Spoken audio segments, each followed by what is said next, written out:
Hello, everybody. Welcome to this live stream. Today, I'm gonna be talking about Korean women demystified. Well, to watch me riding through Korea on a sunny day, and I usually live stream on a gloomy, rainy day. So this is a new thing that I'm gonna try to do, almost like ADV China. And the topic was highly requested by one of my viewers, and maybe in the future I can live stream together with my Patreons. But let me go ahead and just make sure the audio is good and everything before I start. One of the most popular, well, let me switch to the full screen here. By the way, I'll be driving from my home and I'll be going to Yangpyeong, which is my sort of countryside hometown, and then driving around the river. So that's what you'll be seeing here, and I'll comment on what you're seeing here. So this is just like my neighborhood of Okcheonmyeon. So whatever the case, ooh, hey Alvin, what's up? As far as dating in Korea, this is something I've actually resisted talking about. I haven't even done like a dating in Thailand video, I think, because it's generally when you start talking about dating, you have to generalize women one way or another.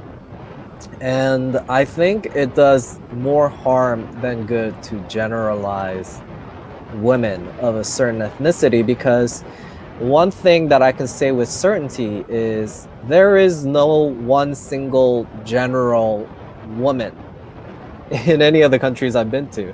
They're all different. By the way, thanks for hopping on, buddy. I'm really happy to see you guys, Alvin and People's Champ. Man, you guys are so consistent. We sponsored ADV. Well, I meant the car channel they have. Smog check and a lot. Oh, really?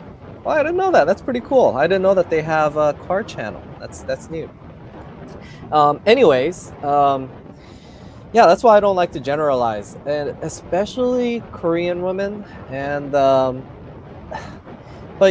what you'll see is me generalizing my experiences, but the conclusion will end up being that you shouldn't generalize, because everything will get thrown sort of in disarray. So I just sort of like wrote a list of what a lot of Westerners ask me, or what they assume is, are Korean women really that beautiful? Traditional, subservient, hardworking. These are some of the pros that they would talk about, and then like the cons. They sort of accuse Korean women of being superficial or conservative or materialistic. I'm not sure if you can. I don't think you'll notice because I just said it really fast. But there are two sides of the coin. A pro would be they are beautiful, yes, but it's also because they're superficial to some degree. It's the same thing. They are traditional, subservient to some degree, but that also causes them to be conservative. And I'm gonna expand on that, and I really don't think that they're that traditional, subservient, or conservative. So I'll demystify that part. And they are definitely hardworking, and to that degree, they're sort of materialistic. But I also don't think that all of them are hardworking or materialistic, and I'll explain that further. Because there's like a lot of considerations you have to take into account when you talk about or try to generalize Korean women, as hard as that is, because it's really hard to generalize, because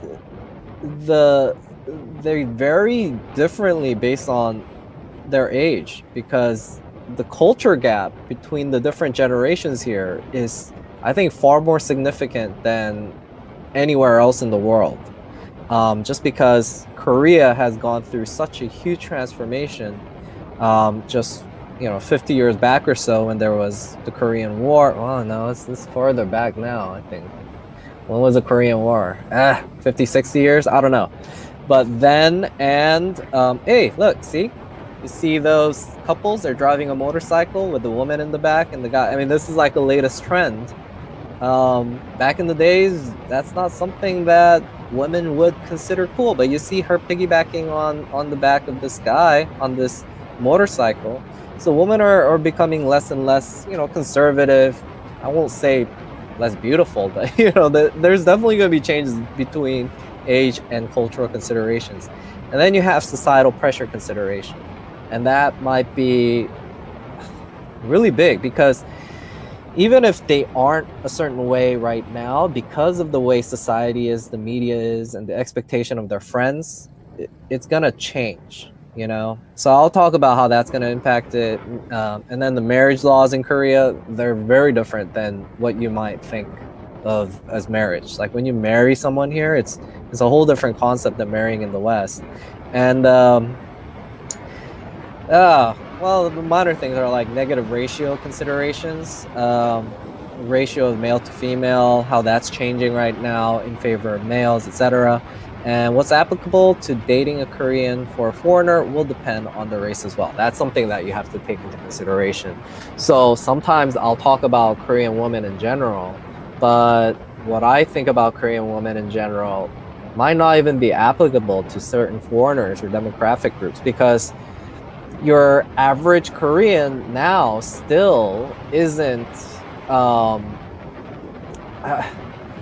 you're gonna I wouldn't really say the average woman. Maybe a majority of women are open to marrying or dating foreigners, but there's a certain niche group, a group of the demographic that wouldn't be open to dating. Actually, more likely they would date but not marry. But you know what I'm getting at? There is a niche group that wouldn't ever date you, and there's an even larger niche group that wouldn't ever marry you because they expect certain things from their marriage that they're smart enough to know is not going to happen with a foreigner. And the name of this game, I think, when you're thinking about Koreans, the key word, I think, is expectations. Expectations will make or break your dating experience with a Korean. So I'm just going to talk about expectations and, my experiences with how certain expectations weren't met or surprised me, per se. Let's see. Wait, are we talking about Korean or American Korean? Oh, okay. And I also want to throw that out there here. I will not talk about Korean American women because how could I generalize Korean American women? Korean American women are, in my experience, basically American with like a dash of Korean flavor, enough to make it interesting, but really not enough to really, I would say, impact your experience. I mean, it's all relative, right? So if you're white or black or anything else but Korean in America, and you date a Korean woman, you would think, oh, this is so different. She's Korean American, she eats weird foods and blah blah blah. But in my experience, having dated both, I would say Korean American women are pretty much American. Just as much as I know myself, the way I think, it's very American. Even just the way that Korean American parents are, they're pretty American guys. So maybe you've had experiences dating a Korean American woman and you're sure they're very different. Well, expect even like a culture shock times 3 of that if you're actually going to date or marry a Korean woman, as I found out myself. Okay, let's see. Thoughts on the FX3? Is that a car? I don't know. I don't know what you guys are talking about. But let me just move on. So let me just talk about these stereotypes here. A lot of people think all Korean women are sort of beautiful. How do I put this? What can I say about this? I think all women are beautiful in their own way. You know what I'm saying? But as far as in the sense of like, you know, popular media, uh, your typical, you know, beauty, yeah, Korean women are beautiful. Why? Because they are somewhat superficial out here. Korea does have a tradition of thinking how you present yourself externally is not only just looking good, but it's a reflection of yourself inside. I mean, ever since we're growing up, it's part of the culture. Like, you need to dress well and present yourself well to show that you're tidy, you're neat. It's dressing well isn't just for yourself, but it's a sign of respect for the other person. I think you've heard, like, it's not very uncommon for work, like when you're even just applying for jobs and such, them to openly discriminate against people who don't look good. So I mean, even the Korean like Ministry of Jobs or whatever it is was under flack when they recommended that um, women and men alike consider getting plastic surgery before they go for a job interview. But that really is the reality. And I think America's, if honestly, America's probably the most extreme, where they somehow think looks don't matter in job performance.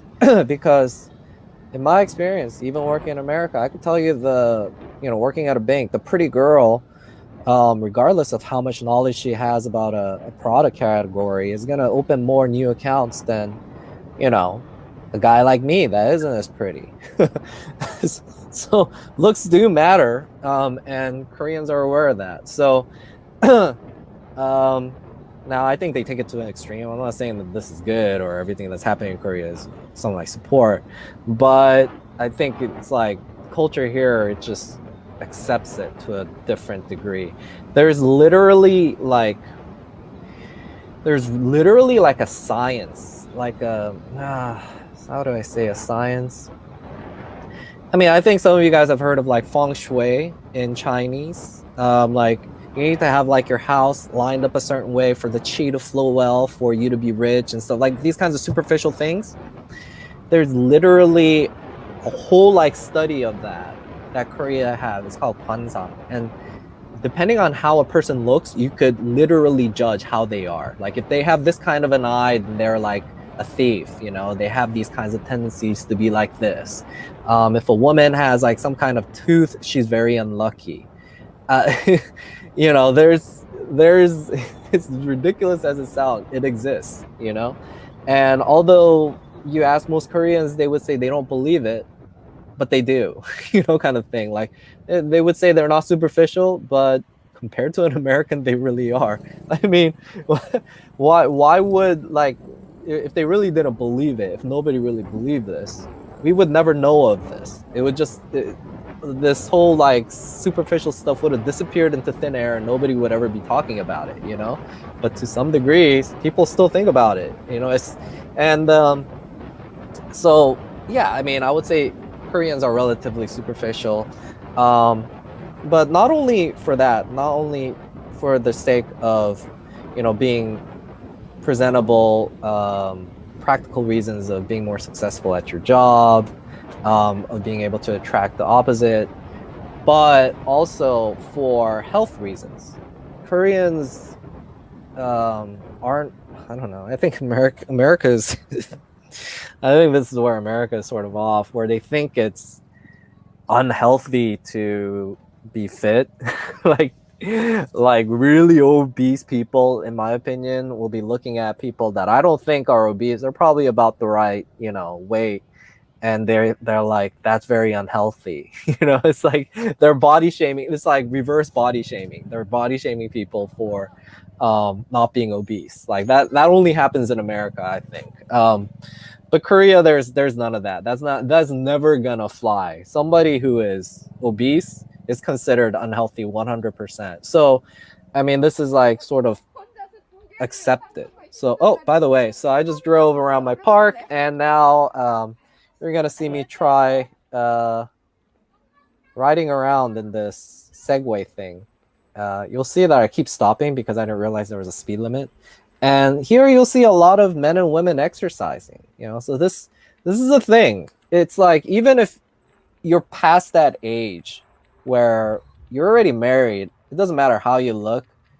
As a matter of fact, the people that will be exercising and staying fit are like old people with a lot of free time, because not because they need a better job or because they need to attract a better female or male, but just because they want to stay healthy. So, I mean, in this it's sort of like that model, like Vogue perception of what a ideal, beautiful, woman would be someone that's fit, right? Someone that's not necessarily obese, and you'll get a lot of that. I think in general, Korea is just people aren't as obese because they exercise. What can I say? And the kind of exercise, I mean, lately weightlifting has sort of like it's sort of trending now, especially for guys. Girls sort of like guys who work out and such, but the Korean perception of exercising in public in general is not weightlifting, which in my experience, when I actually lifted weights and I was bulked up, I was the most unhealthy, like the way I felt, just my spinal cords, everything was just very stiff. Um, Korean definition of like exercising, it tends to be more aerobic exercises like walking, hiking, things like this. So they're generally going to be a lot, lean. Now, again, I guess this depends on your definition of beauty. Gosh, I can't believe I talked this long about it, but I can really go in depth about any subject. But I mean, if you think a beautiful woman is not necessarily someone who's slim and slender, but like the Kim Kardashian, like muscled out, like big butt type of beautiful, then I don't know what to say. But I think that's why I say I go back to my main point. All women are beautiful in their own way, so it's really hard to say. But yes, they are relatively superficial. And as far as the definition of like, Vogue, like your supermodel type of beauty, I think you have a lot more of that in Korea. That's for sure. Now, if I have to compare it to other Asian countries, I would say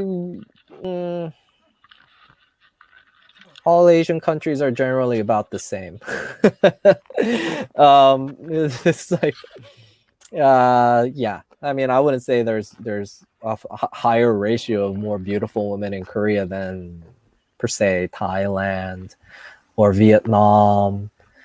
But I will say, Korean women have that thing, like they have that vibe, because they're far more into like fashion and things like this, and they have the means to do it. So they have that presence. And this isn't coming from my word or my perception. This is what you talk to any Asian woman and they would say, it's like, whenever you date an Asian girl as a Korean American in like Vietnam or whatever, they're gonna go, oh, why don't you date a Korean girl? They're so beautiful. They like the Korean woman is like the definition of the Asian beauty right now, I guess. So I don't know. You could or you could not buy into that, because I know plenty of guys who think, like Thai women who are much like darker, probably more like supermodel proportion, where they have like the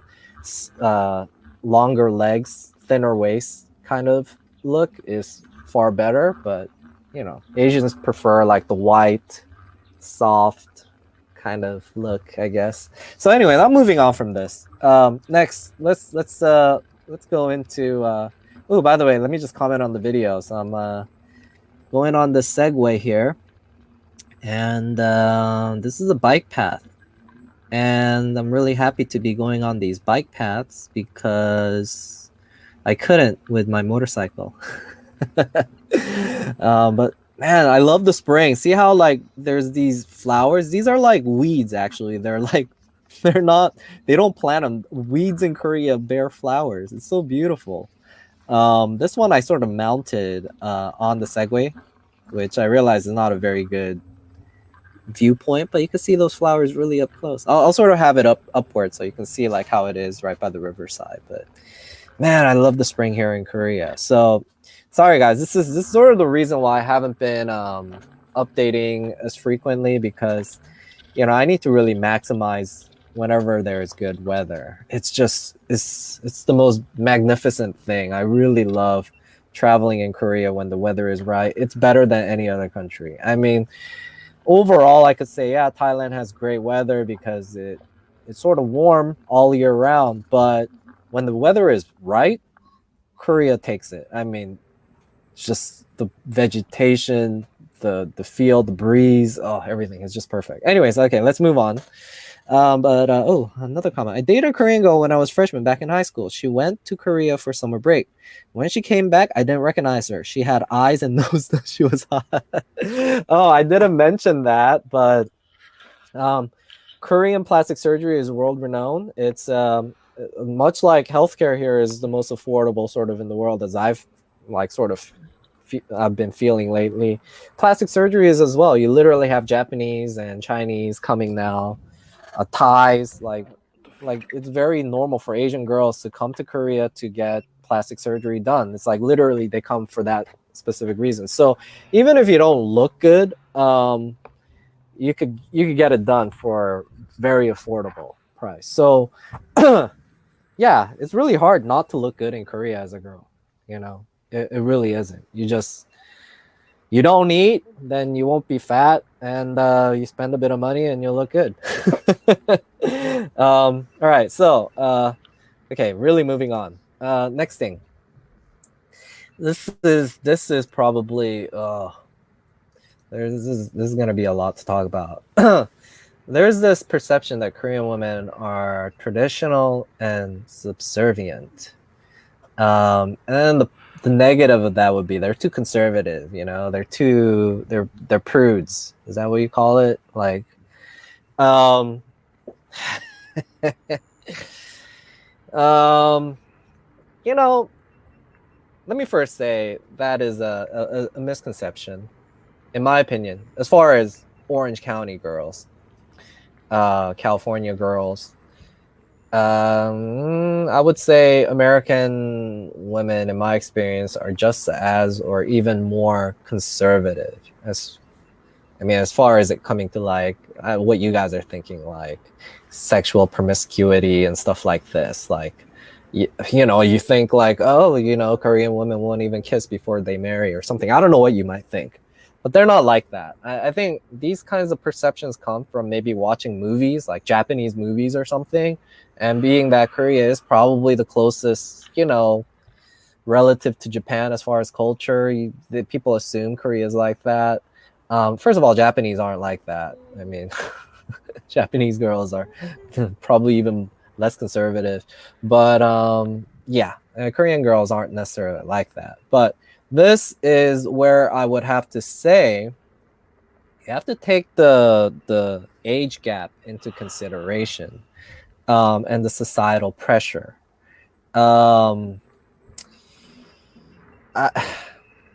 Generally, the younger the girl, the less conservative they will be. As sort of, if I had to sort of generalize, don't take my word for it, but just in my experience, it's not like I've only dated one Korean girl. I've dated like a dozen. In my experience, when you sort of get to about my age, like the millennial, then I would say they're pretty much equal to Americans as far as how conservative they think or how traditional they are. The difference, though, is they're far more influenced by societal and societal pressure, so that after they get married, well, to some degree, even when they're dating, but certainly after they get married, they will be far more conservative than you ever expected them to be, because the only modeling they have of how to have a married life would be from like the baby boomer generations. And baby boomer generation, Yeah, they are conservative. Yeah, I mean that's like I think I could I'm pretty safe to generalize like women that are like my parents' age are conservative as hell, you know, because I mean their modeling is from my grandparents' age, and my grandparents' age, you know, they lived during like the Japanese occupation, super like conservative. Korea is like a hermit country era where they had zero influence of foreign, you know, but societal pressure is going both ways. I would say even my parents' generation now are being influenced by the younger generation and are very openly sort of accepting westernization, you know, understanding, you know, the role of a woman in a family is not like very traditional like how it's been back in the days. But back in the by the way, back in the days in Korea is like not like hundreds of years ago. Back in the days was just like one generation ago. And this this culture gap, let me explain to you why it's so huge in Korea. Like there is no other country I can think of in the world that's gone through as fast of a transformation as Korea did in the last 50 or 60 years. Um, Korea, if you just research, like I didn't research it, it's just too much work because I already know. But don't take my word for it, research it. Before the Korean War and after the Korean War, Korea is like not one of the top economies of Asia. It's like poor, dirt poor, poorer than India poor. Like you had more slums. It's just it was in ruins. It was just like a dumpster, you know. It was left devastated. So you had people like barely being able to survive, dying of hunger kind of thing, you know. And they just quickly became rich. So almost like all money in Korea is like new money per se. And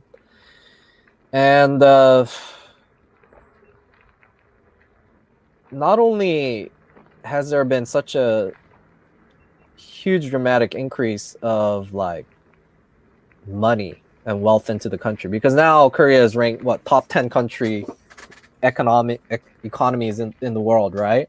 Which is a huge feat for a country like, to put into reference, Korea, like people look at the map of Korea and they're including North Korea because that shape. But if you just look at South Korea, it's like it's just literally a dot. The southern part, it's a dot. It's not even big enough to have any kind of like noticeable outline. That's why we include North Korea, because then you can sort of recognize, oh, that's a country. South Korea is so small, it's literally a dot, right? I forgot what you can compare it to. It's like the size of Maryland or something. You have such a small country, but somehow they support, like Seoul is like the second largest metropolitan area in the world after Tokyo. So you have such a high population density in that small amount of area. They really maximized it, guys. And but even so, the population is only like still 50 million and declining. It's already in a negative birth rate, right? Long time ago. So it's like 50 million and declining. For reference, Thailand is like 70 million, I believe. Vietnam is like 90 million, like almost twice as Korea and increasing. So think about the economic feat that is, because if you look at Thailand and even Vietnam during the time like there was a Korean War, it's not even a comparison. Thailand has like consistently had foreign investments. Um, just look at their colonial buildings and everything. It's just they had a lot of money there before, and it's like their population is twice as large. They're just strategically in a very good place with a lot of land, agriculture, like farmable land, great like climate. Somehow the Koreans, like, okay, this is sort of like this is sounding, but that came at a cost, guys. It came at the cost of a lot of hard work, you know? And whenever you have such a huge change, there's going to be some negatives. Oh, look at this. Look at the advancements in Korea. Do you guys have, like, nowhere else in the world do they have like these little pressurized air sprays for you to clean yourself off after you go to a park like that? This is like a very common thing in Korea. So I'm like dusting off the Segway. But people use it to like get the dirt off their shoes, and it's also good for cooling yourself down in the heat like that. But yeah, having said that, there's that there's a huge culture gap. So how each generation acts, just like how each generation, like just even 10 years apart, is such a huge difference. And I think like right now in Korea there's something of a culture war. They're trying to figure out like exactly what is normal, you know. So how could I put this? There's no way I could do this without being offensive. So as far as like the traditional subservient thing, I know a lot of foreign men think what that means is a Korean woman is going to be very respectful of you and you know, cook and clean, that kind of stuff, and take care of their man, and they're going to stay at home and raise the children, kind of thing. And I don't think I'll be going out on a limb to say that that is definitely true, more so than the West. But that's because that's what our parents expect this current generation of marrying girls to do, right? And not only our parents, but the government. The government is literally, because we're at a negative birth rate here, they're literally pushing women to, you know, have as many babies as possible and raise them. And there's all these amazing policies that they have here to encourage that, such as like free child daycare, etc. It's like it's a very great environment for women to have children here, yet they still don't. And that's because of the economic realities of it. As hard as it has been for our parents to raise children during their time, and they will literally like constantly remind the women of this generation of that fact. Like, you know, I raised you guys during, you know, right after the Korean War when things have been tough economically. You know, you have no excuse of not having children, etc. They're constantly reminded of that. But the fact that, again, it's expectations. The reason women nowadays are less likely to have children is back in our parents' generation, there was no expectation for a quality of life. Like our parents just expected to survive. Like they didn't even expect to survive per se. If they just survived, got through the day, fed the children, and somehow got them through college, they were ecstatic. That was like all they expected. But now the expectation is, you know, when you get married, you need to have a house.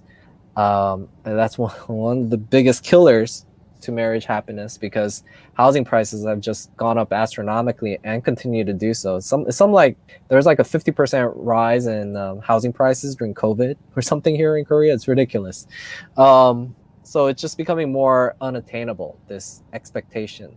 So regardless of what the older generation says, the younger generation is living in a different time, and the expectation is what's gonna kill your relationships, because contrary to what maybe Western people or some people are generalized to be, that Korean women are subservient, they're not. You're in for a surprise. Um, the Korean women are very smart, resourceful, and when they get mad or angry, um, I don't think there's like any man that can literally stand up to the hell that is, you know. Korean women aren't subservient, in my opinion. And anybody who's married a Korean woman will probably agree to this. Get this conception out of your head. I think it's sold in popular media, and even the liberals right now may be saying, you know, Korea is a patriarchal society where it's dominated by men, etc. Blah blah blah. That's a bunch of lies. You know, Korea has been a very what's the opposite of patriarchal? Maternal. um, like somehow the West defines power like between genders as earning ability. Like, yes, it's true. Men in Korea generally have more earning ability over women, but that doesn't mean that they're superior because all that money they earn is expected to go to the women. You know, so basically men are slaves.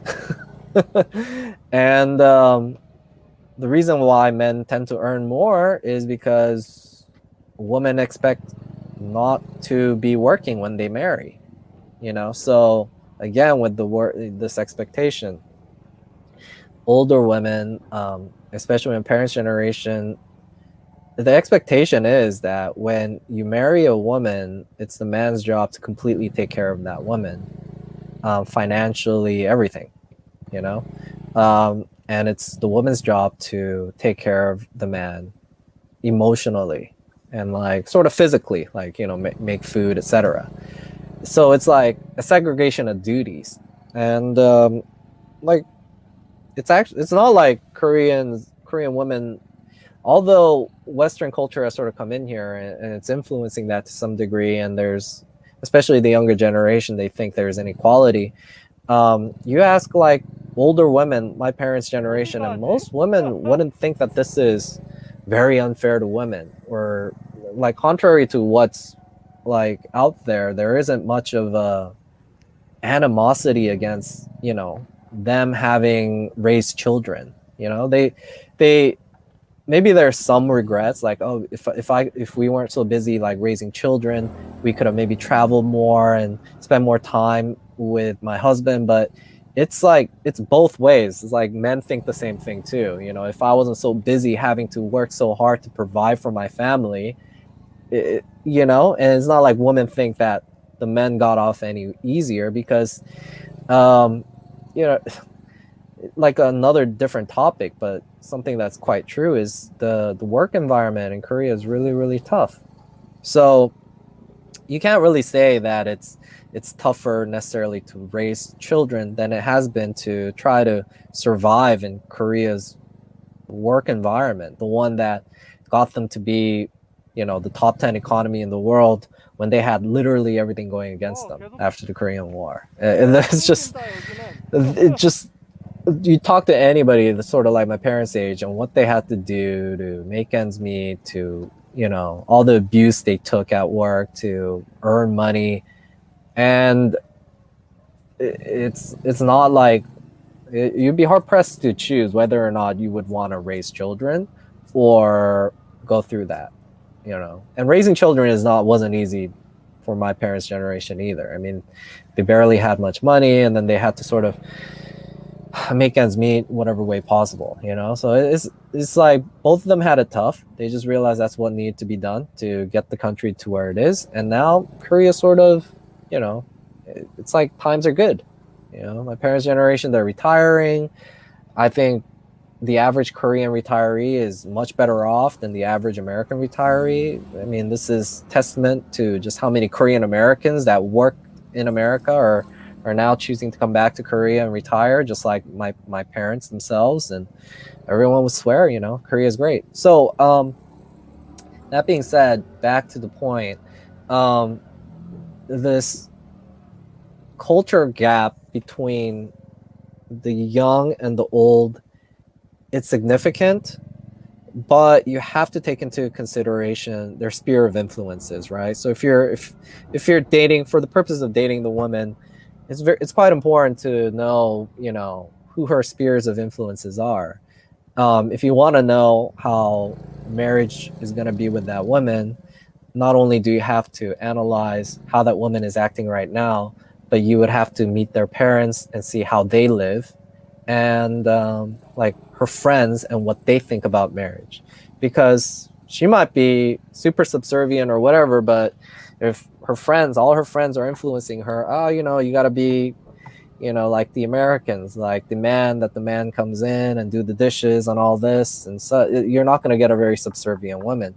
And this is where it gets quite dangerous. Like this is a pitfall for, I think, dating a Korean woman sometimes, and you have to really take this into consideration. Like great Korean women are amazing, you know, and I would say most Korean women are amazing. They'll try to you know, support their husbands as much as they can, or understanding, you know, etc., subservient to you, but at the same time also modern enough to expect that they need to, you know, go out and work during this time. But there's a lot of Korean women in my experience and the experience of my friends who have failed marriages that expect the worst, you know, like the best of each. So and they end up being the worst per se. So like, let's say, like, if you had to generalize a Western woman, although it's sort of fair, because although they expect equal treatment as far as like doing house chores, you have an equal expectation for them to go out and work just as hard as you do to put, you know, bread and butter on the table. But in Korea, because you have these two cultures, like class gaps, it's not class gaps, like culture gaps, where the expectation is that the woman, you know, supports the husband, but isn't expected to work. That's not her responsibility. Together clashing with modern expectation that women are supposed to work, but men are expected to help out in house chores just as much, because both of these spectrums exist in Korea, contrary to, you know, what you might hear on, like, I don't know, whatever liberal media is shooting out there saying Korea is a patriarchal country. Younger generation of Koreans, there is zero expectations. The boys don't expect, you know, any kind of family modeling that our parents had. They expect to work just, you know, like have a Western type of marriage where you're basically business partners. You work together, you come home and you do the same kind of chores. But you have these two, so it sort of sucks like being right now, because you do have these situations where the women expect the best of both worlds, and they expect to be taken care of by their husbands, where they don't expect to work and stay home. But they also expect the man to come home and take care of the house chores. You see? So you have to be quite concerned about that. And you know, I'm not going to generalize and say most women are like this or not like this, because you would definitely need a really good sample size. But there's definitely women that are, you know, on one end of the spectrum that are very traditional, and you have women that are on the other end of the spectrum. And, you know, generally that's going to depend more on their age, because it has to do with family modeling. But when you get to around my age, the millennials, we're like sort of stuck in between this Gen Z and the baby boomers. And there's gonna be girls that sort of expect the best of both worlds. But then again, there's also girls that, man, just go above and beyond, and they expect the worst of both worlds. Meaning they expect to work, and they expect to be taking up most of the chores that are considered like female chores around the house, such as doing the dishes and cooking and stuff like this. So yeah, it's a very interesting time right now. If you're dating right now in Korea, you could luck out and maybe get a girl that expects the both worst of both worlds. Just figure, relatively speaking, for but yeah. So it's really hard to generalize with Korean women because you have all these different spectrums. That's what I'm trying to explain here. And then as far as them being hardworking and being materialistic, I think people can understand why being materialistic is not necessarily a good thing, but let me just say, okay, before I go on, let me catch up on this comment. Mac, fixing insecurities with plastic surgery is never a good thing. Usually leads to extremely low self-esteem and suicide. That's being a little too extreme. But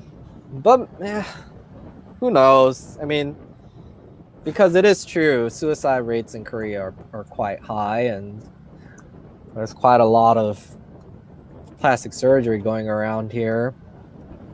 But it could be other issues. But as far as, are they going to look good to a person looking at a woman?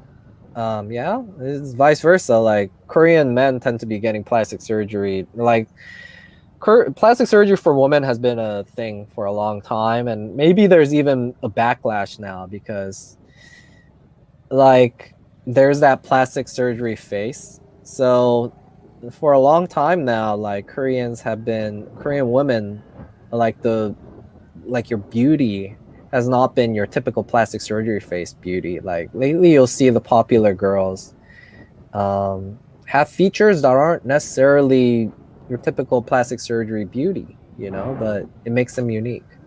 So I think there's sort of been a backlash to this plastic surgery boom that's happened in the past 10-20 years in Korea, and they realize it just makes everybody look the same. So there's acceptance for a wider variety of looks for women, whereas with men lately that plastic surgery man look is very popular, I think. So there is a plastic surgery man look now. Yeah, and you'll see. Like, if you just see the Korean dramas, you'll know, because the girls that star in the Korean dramas, they're not plastic surgery. Like, they're just very typical looking Korean girls that aren't like, and they're usually, like, a lot of times they're old or not even very slender, which haven't been traditionally what Koreans would think a beautiful woman would be, like in the dramas from the 90s or whatever. But you have that, and then, but all the time the man is like perfectly plastic surgery face, has a ton of money. It's like, I haven't seen an like the archetype of like the perfect couple in the 90s would be the Cinderella story. The girl that's really good looking, hardworking, but is from a poor family. And then she ends up meeting this guy who is good looking too, but from a very rich family. And but he has an issue, like, emotionally. Like, he probably has some trauma, like, like babies got switched when they were kids or something. So then she comes along and she takes care of this, and then it's like a perfect Cinderella story. And now that's those kinds of dramas have like become so cliche that it's evolved more into but well, you get triple triangles instead of just single love triangles and such, but you get like triple love triangles and such. But the latest thing, innovation, is the woman isn't even pretty, but she's usually still hardworking, and the woman's usually still poor. But the man is even like more of a plastic surgery face. The man is younger than the woman, And of course, a man has to be rich. Like, that is the definition of an attractive man. Attractive women now, they don't necessarily have to be good looking anymore. They don't even necessarily have to be like fit. So like it's very different.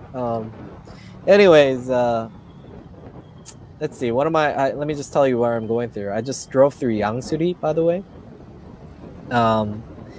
This area actually looks good in the summer because you'll have lotus flowers. See right here on the left and right, this will be just covered in lotus flowers. But right now there's no lotus flowers.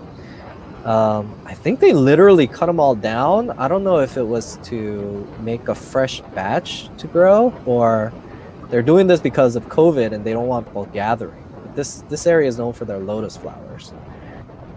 It's where the Bukhan River and the Hangang River, two of the like most famous rivers in Korea, along with Nakdong River, merge. So that's like a tourist site. So that's where I am.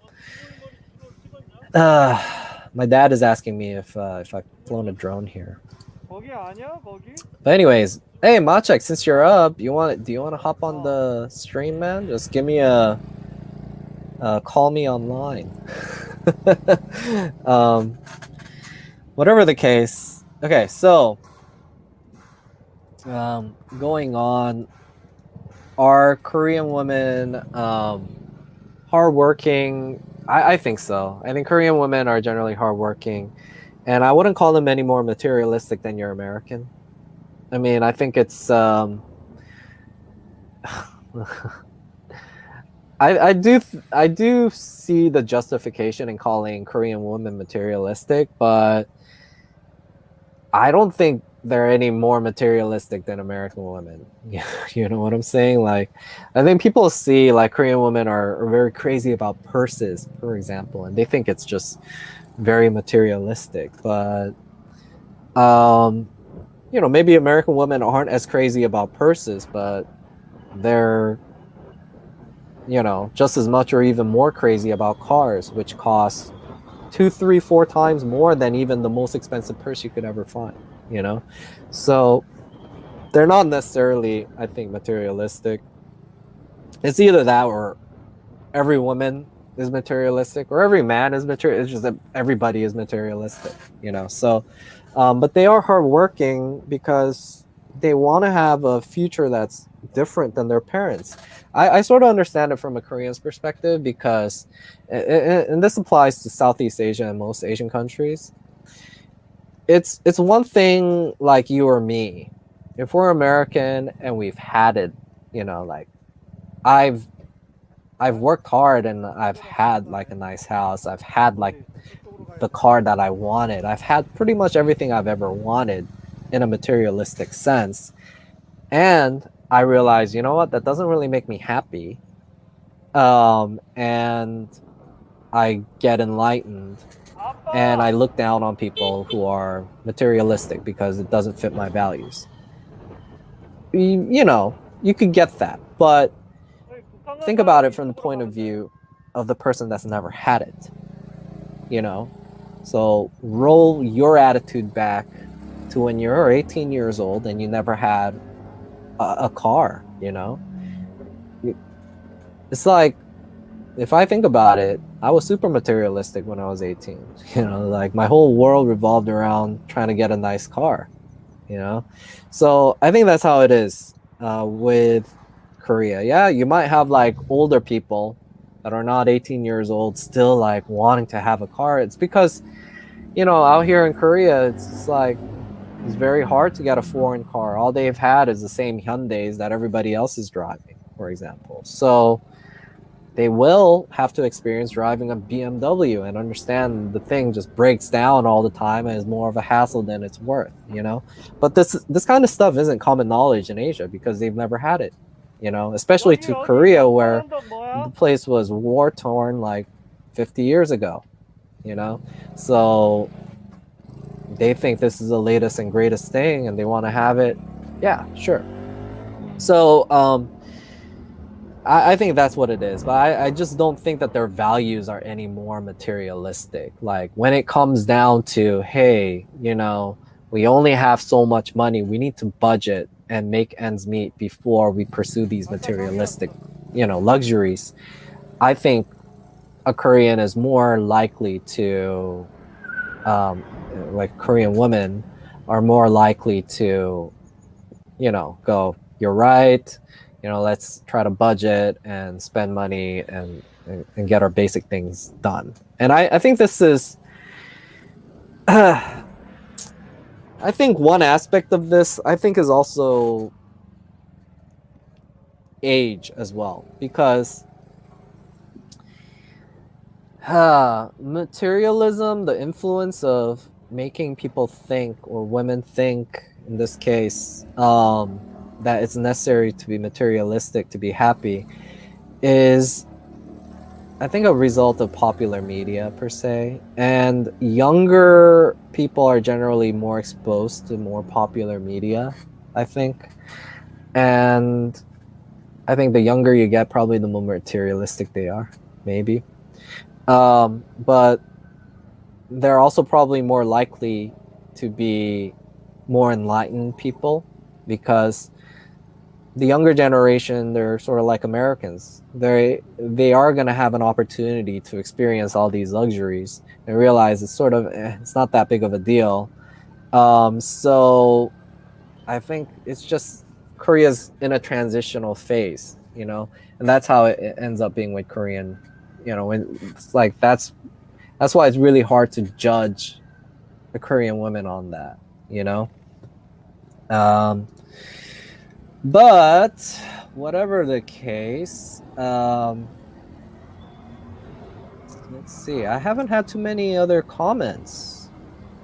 Maybe it's the time I'm streaming or whatever, but feel free for everybody that jumps on later to comment and let me know if you like this stream or not, because I'm doing it as a special request. But yeah, if I don't have anybody on here to sort of give me feedback, I don't know what else to respond to. But if you leave a comment in the video, I'll address it the next time I do a stream like this, right? That way we could have sort of feedback. And ultimately, I also want to try to find a time where I can stream with somebody else live, but that's sort of difficult all the time with me, especially right now during this season, because if the weather is good, which is something that's not too predictable, and I don't have like another thing to do, which right now, like, it seems like I have something to do that's just backlogged.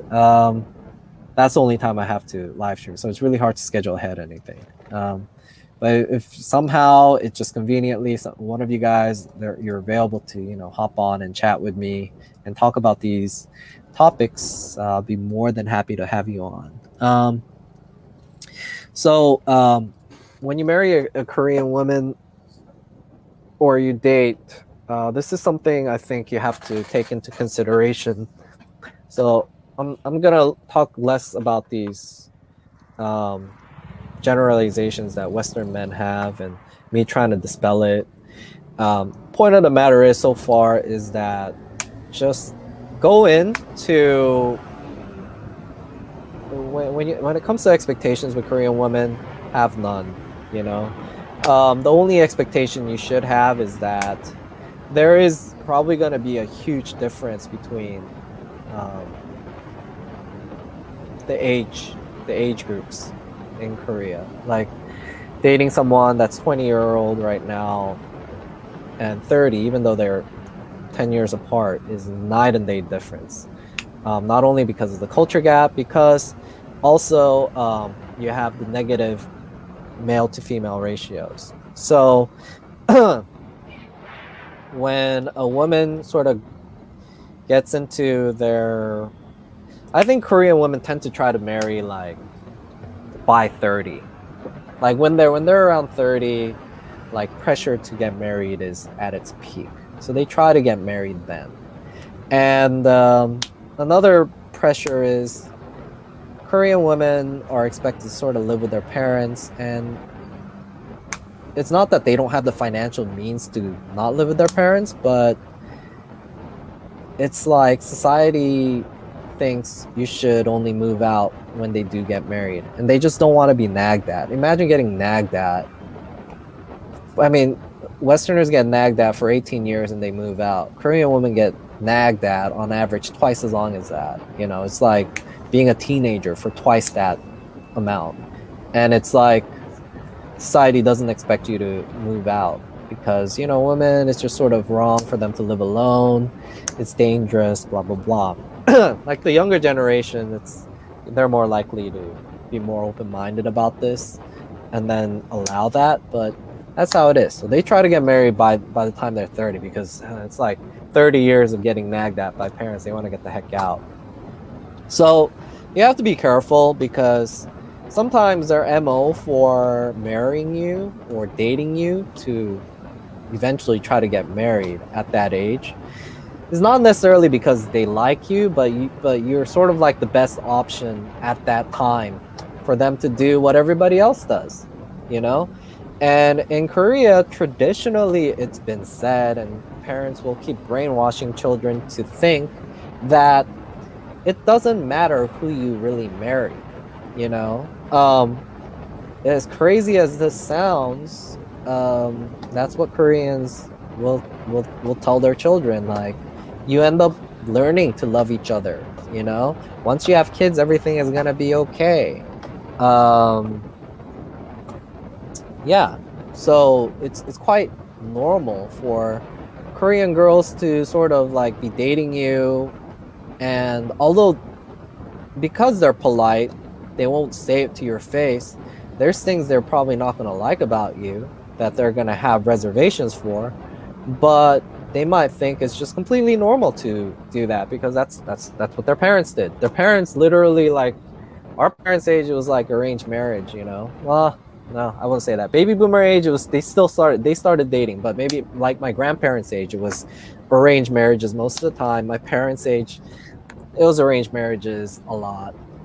But they have this, like, Korean parents, I think their main MO is try to get grandchildren. So everything they say is sort of biased to encourage you to try to get married. And some of the statistics that you will hear them constantly mention to their children, for example, is like, you know, during our times, we got arranged marriages and marriages were more successful. And because their definition of successful marriage is they weren't divorced. And to some degree, it's true.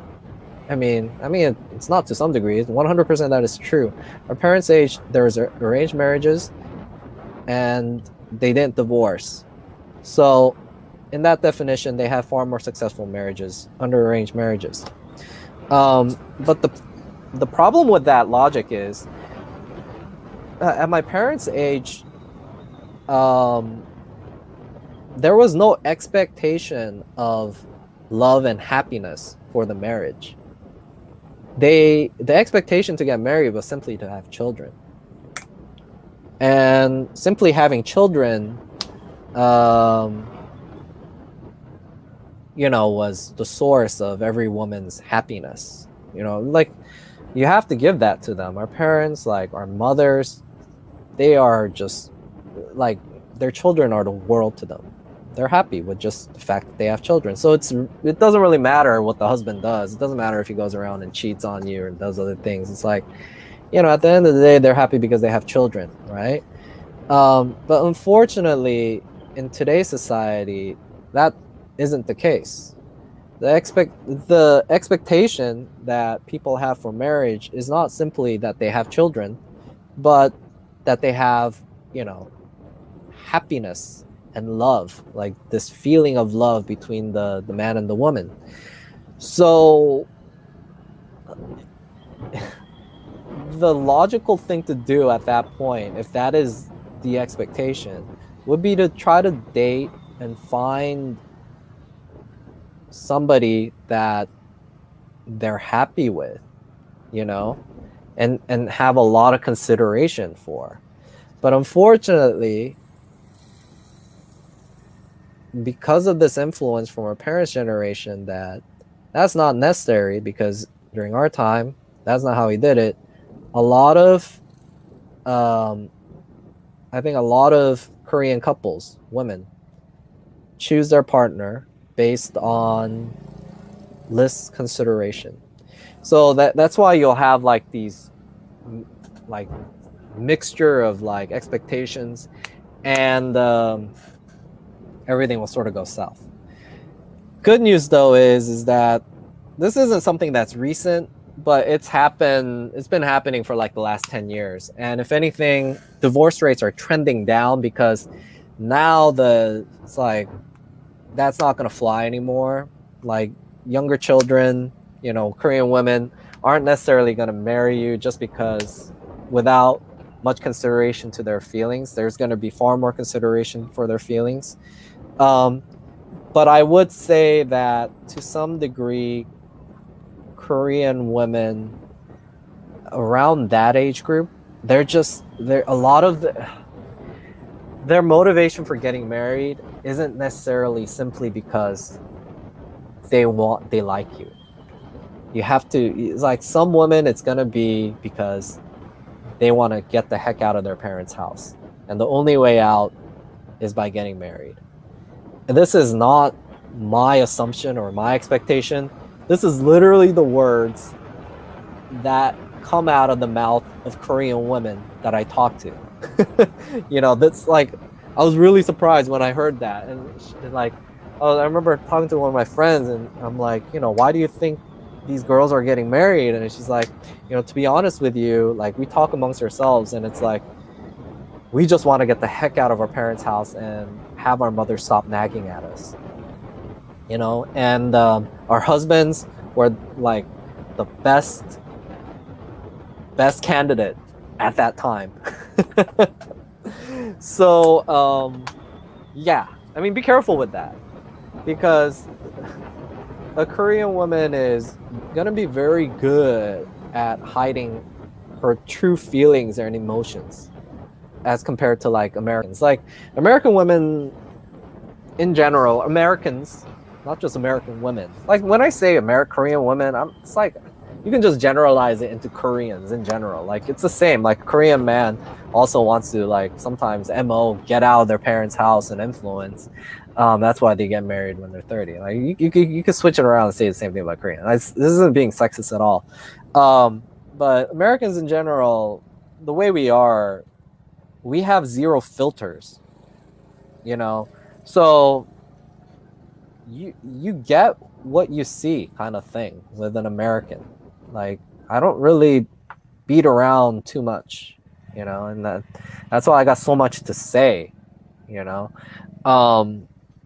but a Korean, they're trained in the art and expected to hold their tongue.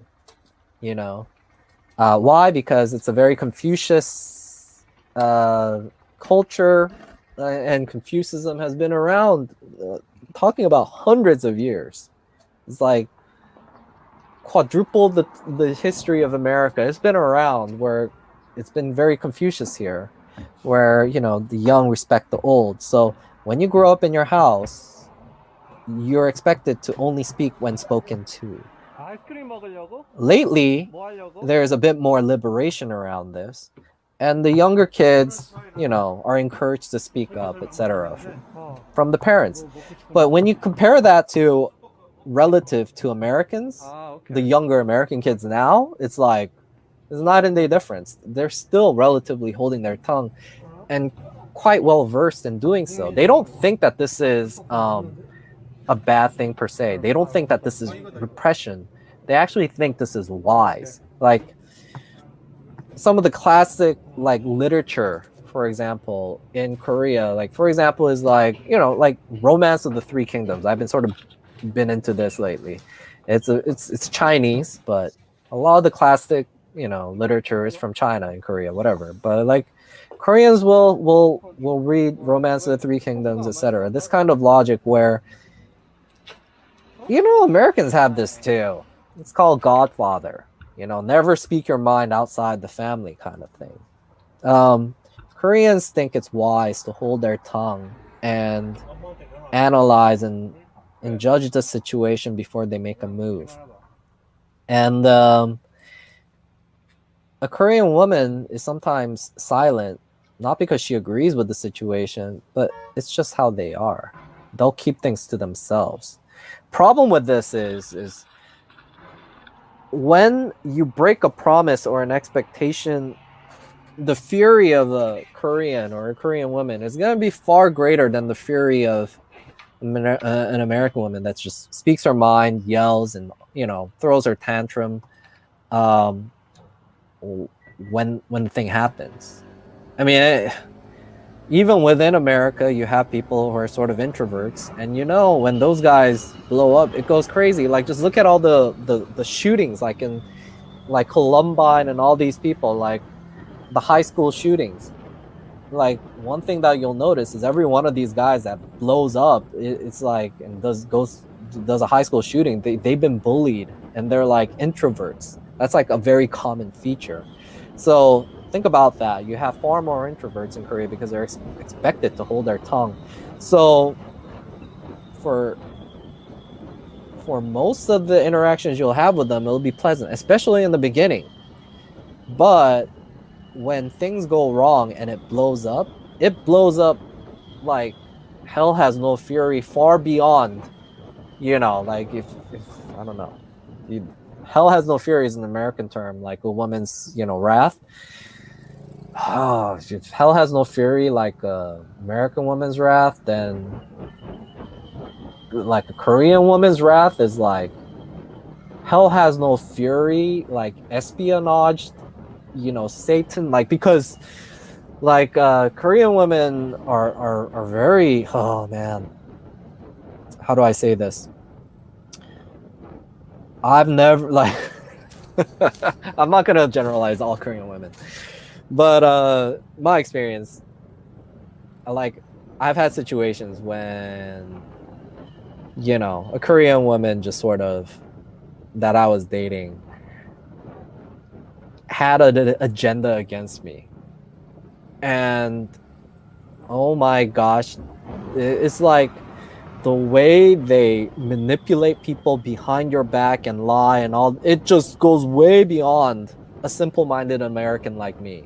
You know what I'm saying? Like, you will not know what hit you. And this is this isn't just like a Korean woman. This is a very common, thing that you will hear from expats who've had bad relationships in any Asian country. Like an Asian woman, just because they seem like they're subservient or whatever, and because liberal media is saying that Asia is a very patriarchal, like culture where the men are oppressing the women or abusing them, that is completely a hoax. I mean, maybe because men are so oppressive, women have evolved and they are far more conniving than your average Western woman to survive in an environment like this, maybe.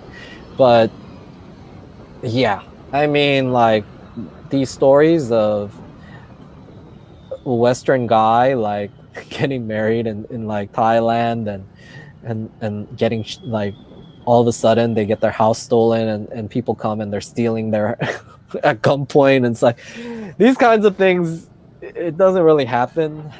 Maybe it does happen in America, but it's like they're very common stories out here.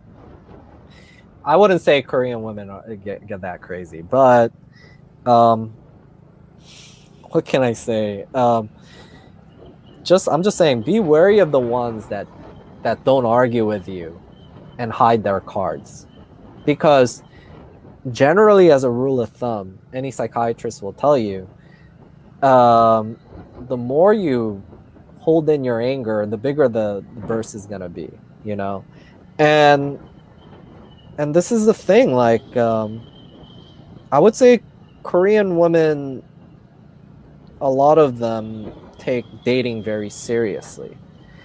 And when you take dating seriously, then you're more likely to hold your cards and try to put your best foot forward and try to present the best aspects of yourself.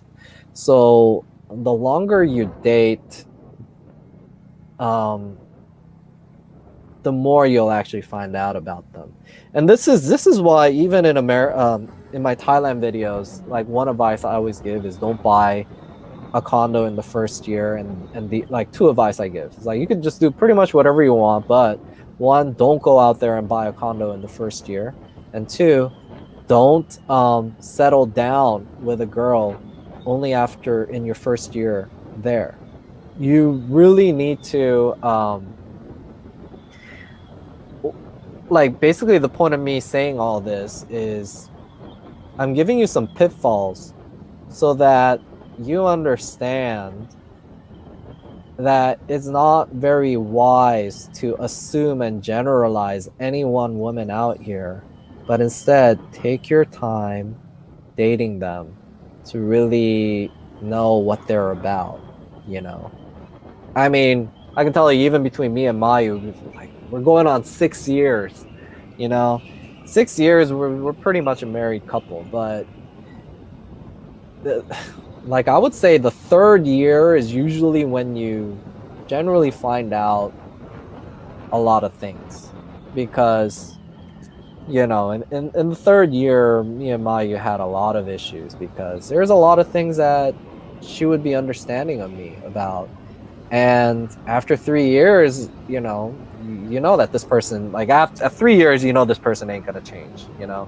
So that's the time when they're gonna express their frustration and either accept that you're not gonna change and they're just gonna have to accept it the way it is, or you know have to break up because they just can't expect they just can't accept it, you know. Let's see, do I have hey, greetings Franco. Hey, what's up Franco? It's good to see you on here. Hey, chime in, let me know if your experiences. Franco, by the way, is married to an Indonesian girl. I really have zero experiences with Indonesian girls. I can sort of assume though, based on my experience, like dating Asian women, like they're so different than your typical American women. They all sort of seem the same, but they're not. You know what I'm saying? Like just as much as like if you're in America, you would say every American girl from a different state is gonna be different. Like your country girl from Texas is gonna be different than like your LA girl or your New York girl. And I would think so. I think there were night and day differences. And then I came to Asia, and it's like that is a night and day difference. So that sort of all Asian women are sort of the same to me now, because my perspective is comparing to a Western woman. So, but let me know if some of these things resonate with you. By the way, I was driving here and you heard me honking at my dad. That's a signal when I'm behind somebody.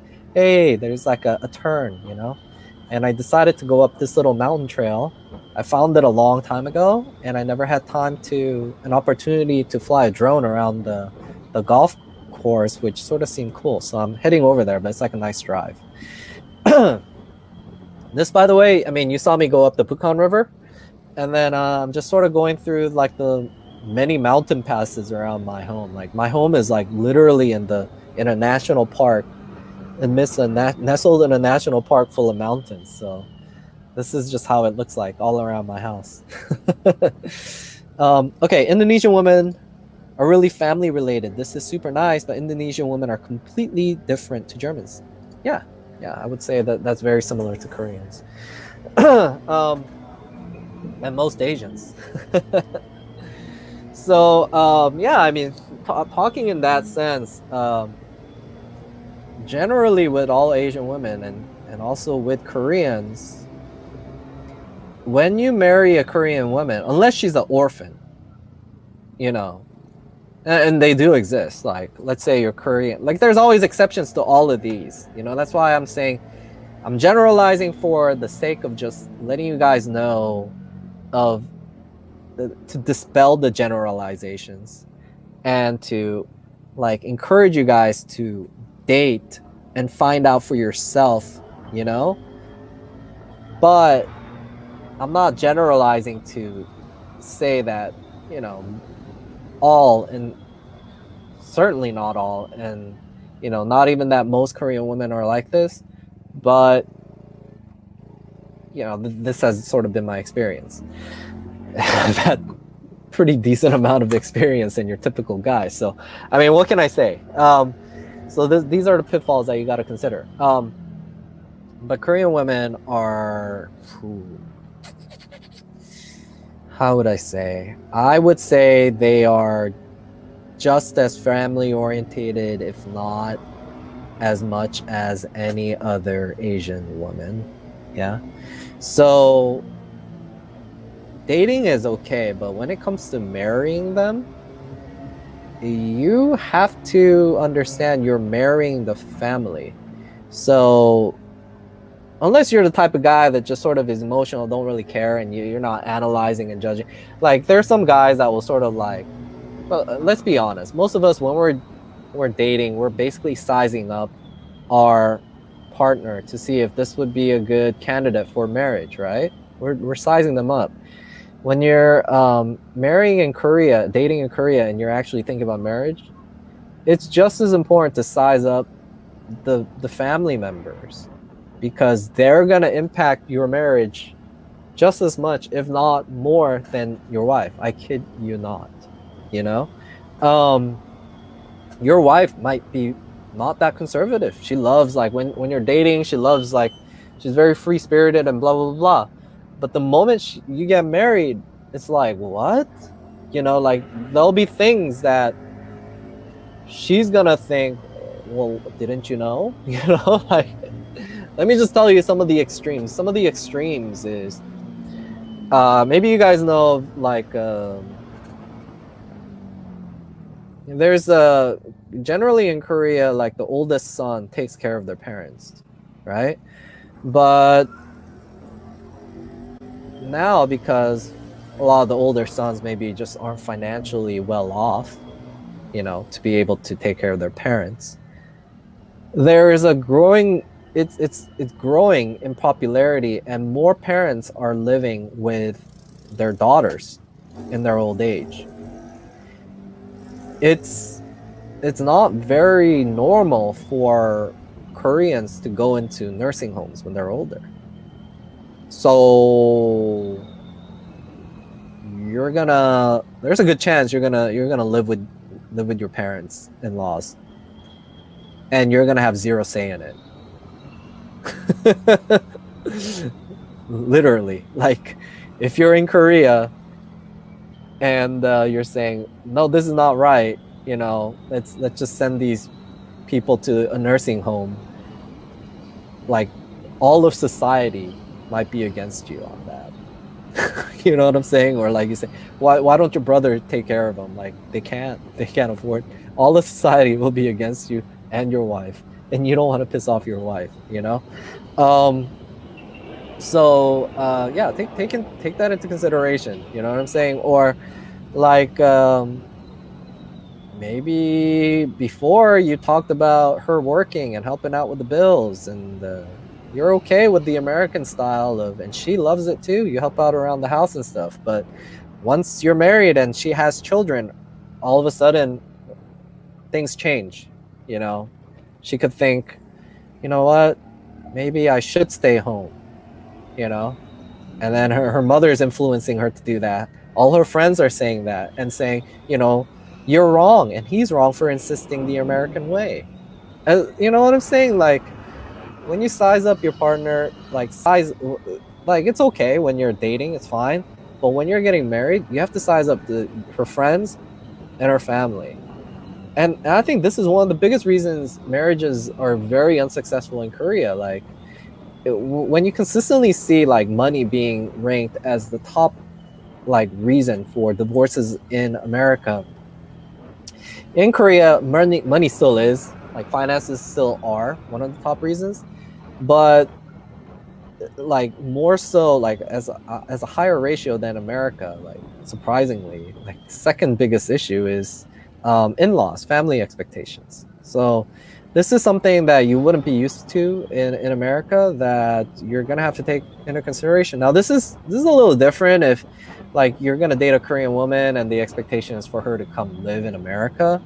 But that also has a whole other set of issues. Like, I would rather just live here in Korea and deal with these issues than do that, because, like, oh man, the Korean girls, like the Korean girls I dated in America, oh, like, I don't even want to go there and bring up my trauma, but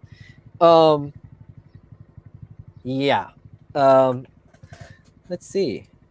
Franco says something. Asian women get really high temper if you have and argue. You cannot discuss logically like most German women do. Of course, you cannot generalize it, but this is me and my friend of experiences. um, ah, yeah. This goes back to the thing like Asian women will hold their temper for a lot longer, but when it does blow up, when they think it's worth fighting for it, this is not a they're not trying to win every battle. This is the one they think is important to win the war, and they will fight tooth and nails for it, and they will not listen to logic, because all that time they've been holding in their complaint, they have already been doing research and been getting all the influence and confirmations from their friends to assure them that they're correct, right? So you're not going to change that. Very stubborn. Yeah, I mean, like, I think that's the thing. You have to be like like a woman might be very like in the beginning when you're dating, because in the beginning everything is great, guys. They're just showing you their best part. This isn't like say anything negative about Asian women, but it's just how we are. That's how human beings are. When we first meet a girl, like what guy doesn't show them their best, what girl doesn't show them their best when you're dating? So as it goes by and you get into long-term dating and you actually get married, this is going to be an issue, and I could totally relate to that. And like, yeah. I mean, luckily I met a woman who's very reasonable. Like, I think this is my favorite thing about Mayu, my current girlfriend. And unlike any other woman I've dated, when we get into an argument, I make a logical point.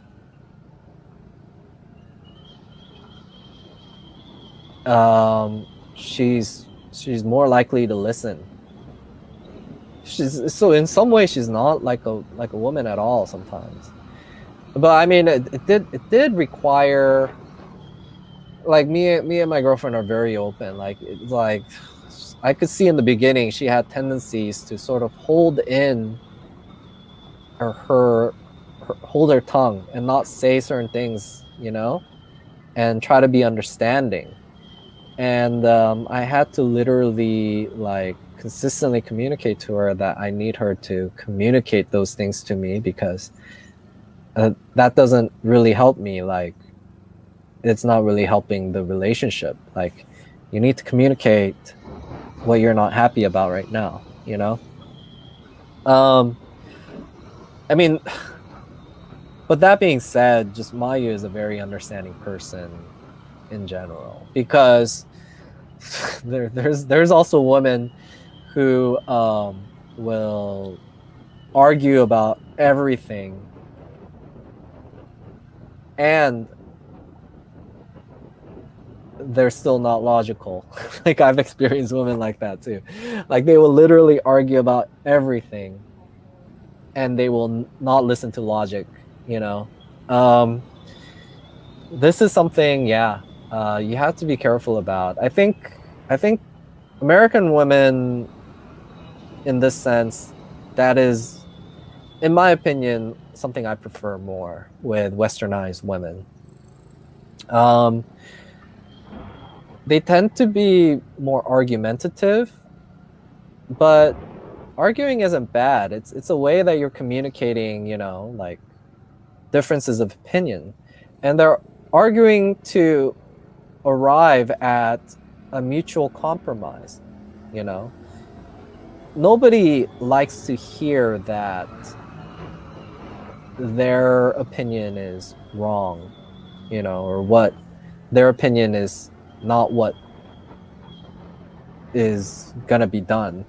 How do I say this? So because when you're in a relationship, you gotta choose one plan of action, right? You can't, like, if you have differences of opinion, like a lot of times you can just go and let them do whatever they want, but sometimes eventually you're gonna come to a point where you have to choose one, and somebody has to make a compromise. No one's gonna like that. So obviously there's gonna be emotions involved, negative emotions, but I think, like, with American women and Western women, we argue to arrive at a compromise for some logic. I think in Asia, you argue to win. Like, there's like a saying in Korea, like, the person with the loudest voice wins. You know, it sounds nonsensical, but it's the darn truth. Like, you're arguing to enforce your point of view, not to come to a mutual understanding. I could say this, so, like, yeah, this is true not only relationship with men and women, but even like me and my father. My father is more traditional. Like, whenever I contest his point of view, his only thought is I'm being disrespectful. You know, I should just listen to him. But the reason why I'm arguing with him is to try to have him explain to me why I'm wrong, you know? But that kind of train of thought doesn't exist in Asia. It's when you argue, it's because you're arguing to win, to say that you're right. You're not there to listen to logic, kind of thing. Does that make sense? So have to be a bit careful with that. And when you're dating your girl, just see how they are. I mean, it's important to go through all these phases, not just, you know, lovey-dovey dating and just doing good things and never arguing, etc. Like, you really get to learn about that person when you have hardships with them, when you start arguing and you understand how they're very different from you, you know.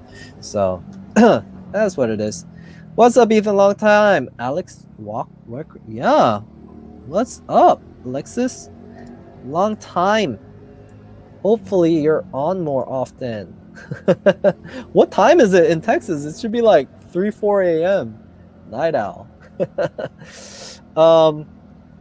Okay, so that being said, let's see. That was good.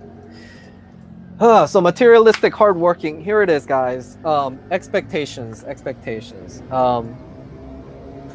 Happiness between you, like, I mean, you guys all want to know about Korean women because, you know, you're just interested in dating Korean women. I get this. You're gonna come out here, you're single. I mean, yes, it'd probably be better to date a Korean woman than a Western woman, because why? There's lots of advantages. Like, she's gonna be able to interpret for you, like, you know, like, not only the language but the culture and everything. If you're gonna live out here, it's good to have an Asian woman. Yeah.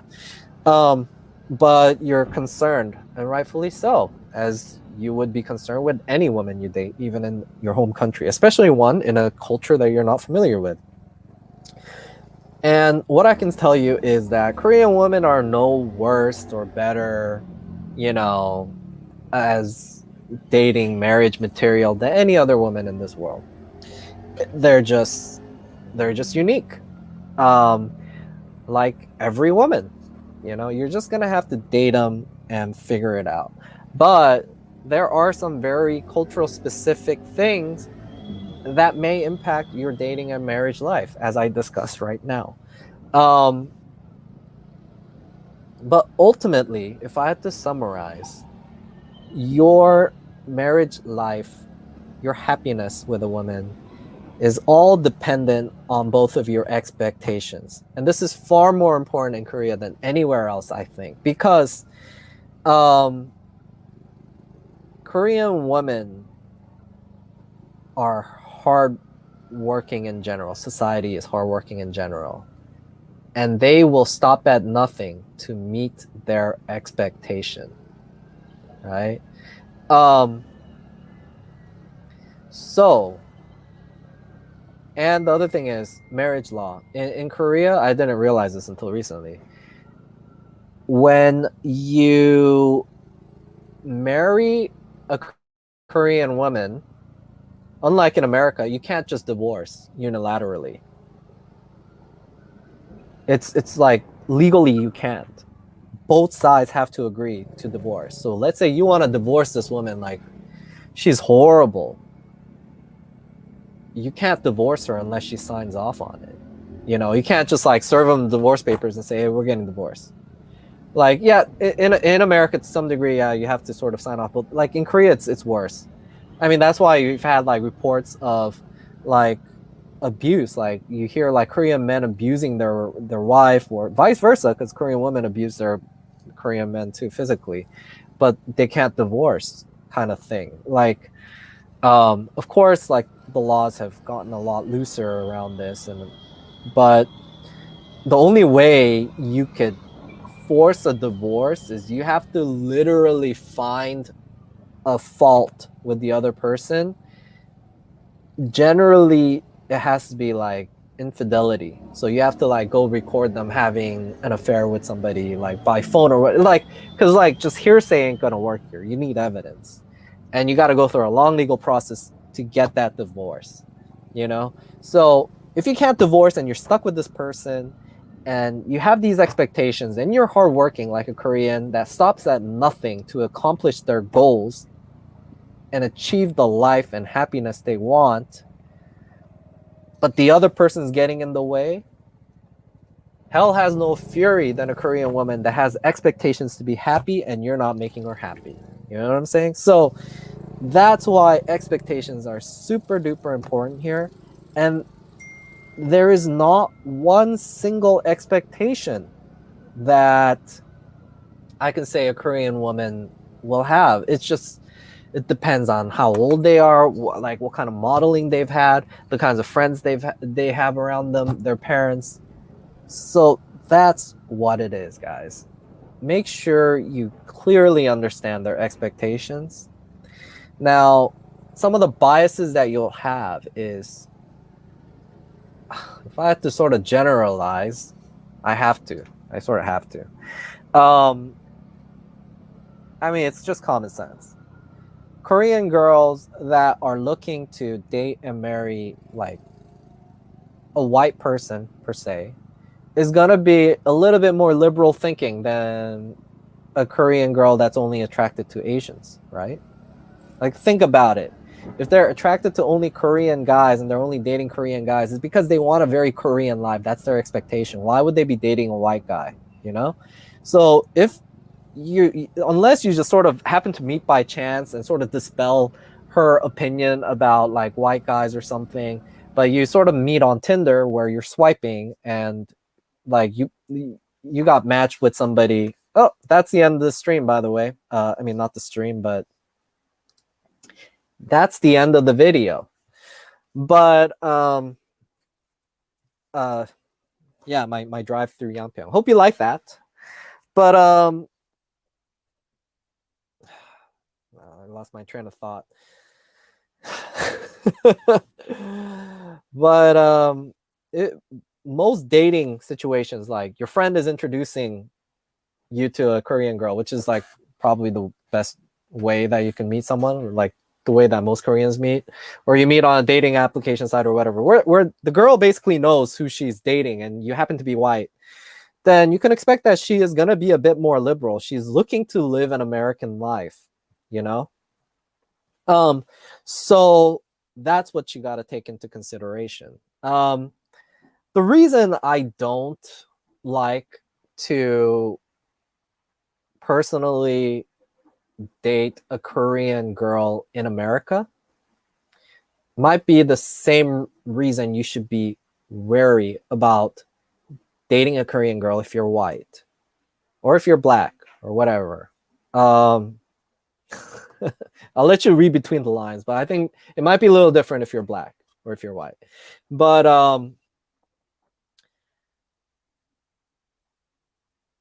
in America, if you're America, I would prefer dating and marrying a Korean American woman, because Korean American women, she's basically American. She's not a fish out of water. I'm not a fish out of water. I have realistic expectations for what America should be, but Koreans in America they didn't grow up there. They really don't know what America is about or how it really is. They just come with certain expectations. And they come maybe when they're like, a lot of them come when they're in their college. They do their university thing. So they're in a little bubble, university bubble. They really don't know how hard it is to make a living there. The realities of making ends meet in America. But Koreans a lot of the time have this perception that America is like some amazing godsend country. I mean, you got to consider like Korea like is the way it is historically because America helped it out, a lot economically. Like Koreans view Americans in a very positive light because South Korea, was helped out by America. You have American bases here.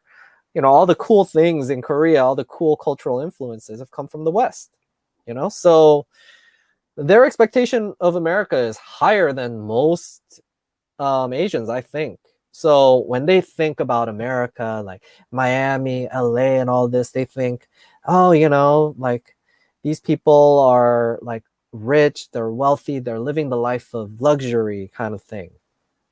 And that's the expectation they have for going there. And consider like I think it's even more difficult to date a Korean girl that's already in America than a Korean already in Korea, in my experience. Because think about this, the expectation, guys. You have to be very convinced of your expectation to actually initiate and put into action that you want to be in America and actually go there. You know what I'm saying? These are go get them kinds of girls. They're in America to achieve that goal of having that perfect life of being that, American dream girl. So great expectations, right? That's why you got to be wary. And even if they had great expectations, you also have to somehow have means to be there. You know what I'm saying? Your average, slumdog millionaire Korean girl is not going to be able to go to America. You got to find a plane ticket, find a way to like stay there, and lodging isn't cheap, or be able to pay for a foreign education.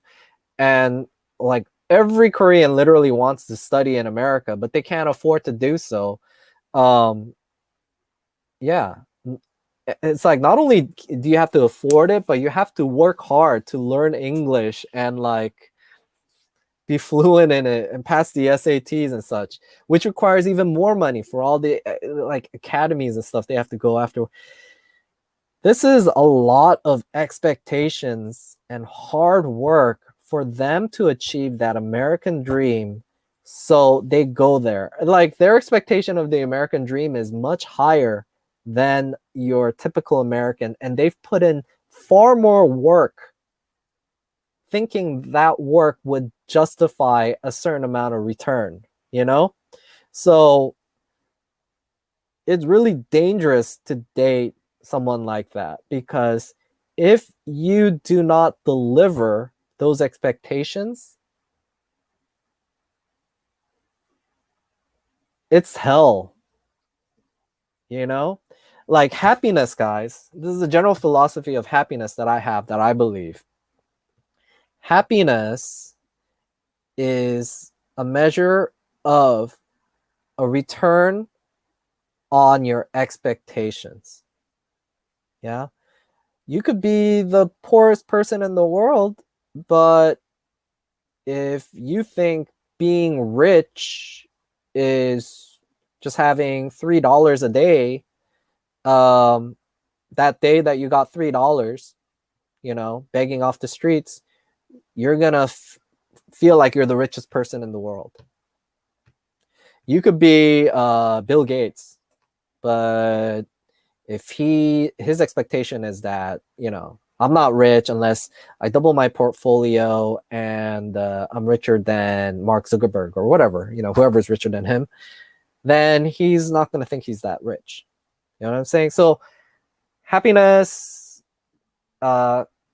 contentment is a return of expectation. So if you're not able to deliver on very high expectations, you end up being the source of that person's discontentment. It doesn't matter what is logical. You could tell them logically you're better off than most other people here. Logically, you're better off than the rest of the world. Logically, you have provided everything this person wants. But if you don't meet those expectations, you're not going to have a happy relationship. You know, happy wife, happy life. This is completely true. Only issue with that particular statement that I have is a lot of people quote this as like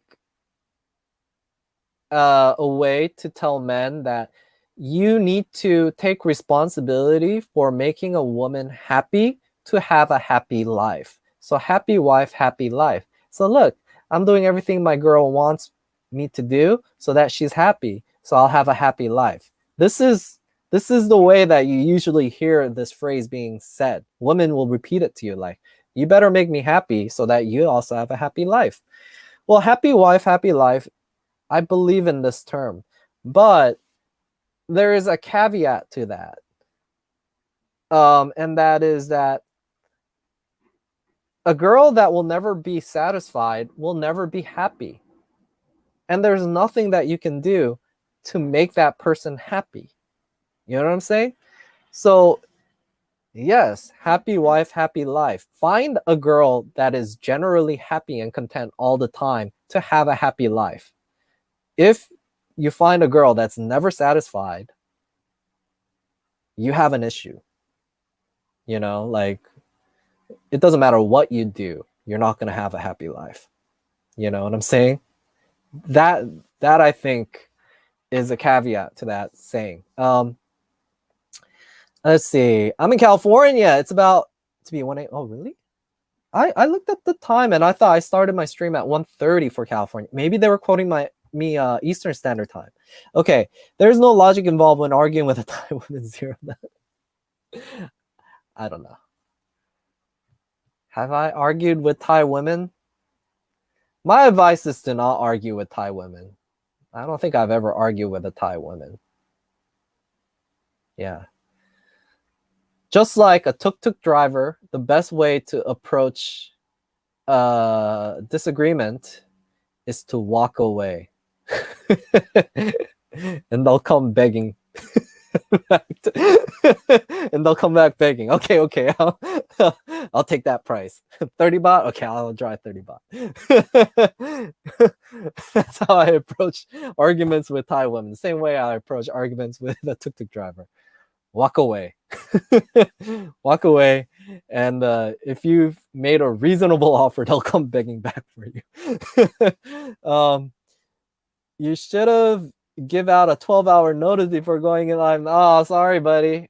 Yeah, I mean, I just can't, like, because weather doesn't give me a 12-hour notice, and I've just recently applied.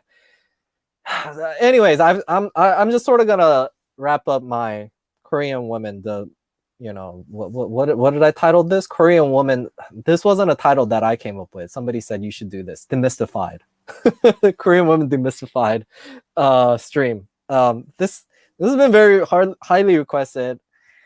It's not something I want to talk about because people tend to accuse you of being sexist or racist and that you're generalizing. Again, guys, I generalized for the purpose. I mean, it should be quite clear that the conclusion is you shouldn't generalize. Every woman is different, especially in Korea. You know, and that's why I don't want to generalize. Well, yeah, right. So we're making jokes about Thai women, but you also shouldn't generalize them because it is also in my experience that they're very different. Like I've dated Thai girls that are just like almost like a child. I treat them like a child and they love it, you know. And I've dated Thai women that want to be treated with respect, you know.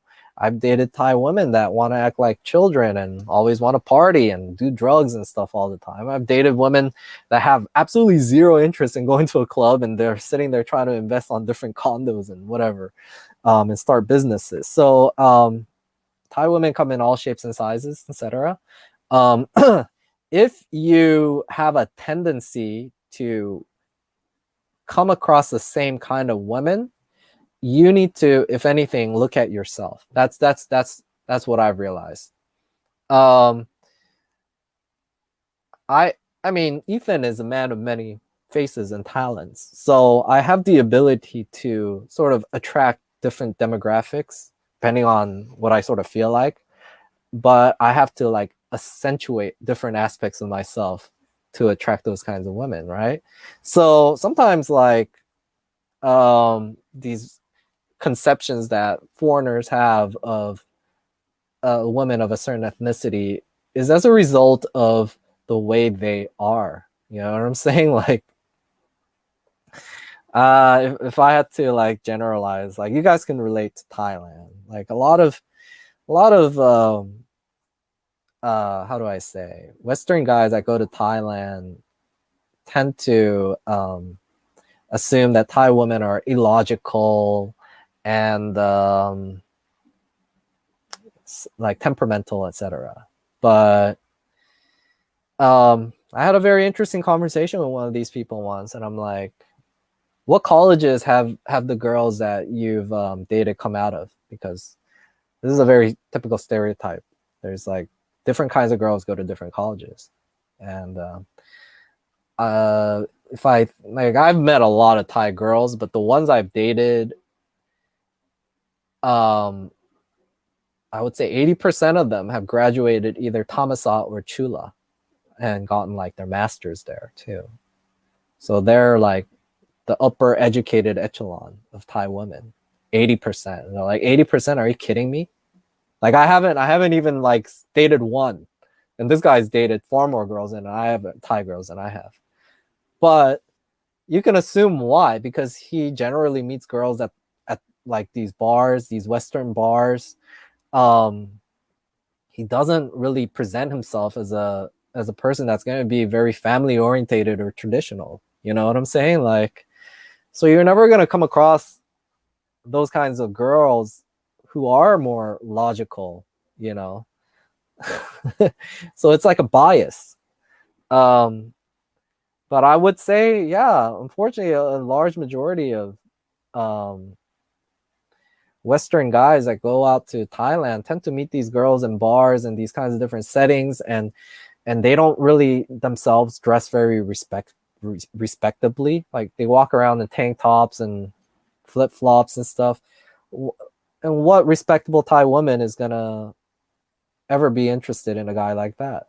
They're looking for a guy that could actually fit into what they need, like their role as someone that's presentable to their family. You know what I'm saying? So if you tend to have like these generalization, I highly recommend that you also look at how you present yourself. There is sort of a bias, you know. But that being said,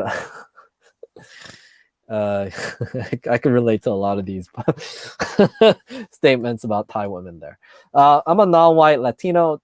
Dating a Korean girl has never crossed my mind because all the Korean girlfriends I have only date Koreans or white. So I've never taken my shot. I wouldn't, yeah, don't limit yourself. Yeah.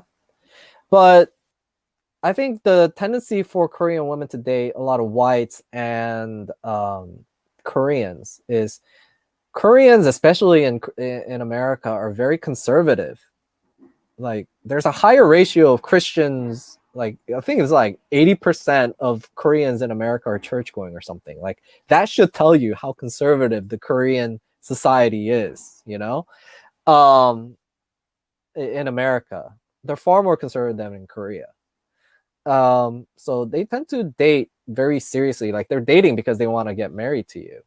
And if they do, you'll notice a lot of Koreans are very like hardworking in the sense that like they're always usually on the top of their class, like academically and things like this, because they expect to work hard and also have like a very like privileged life, you know.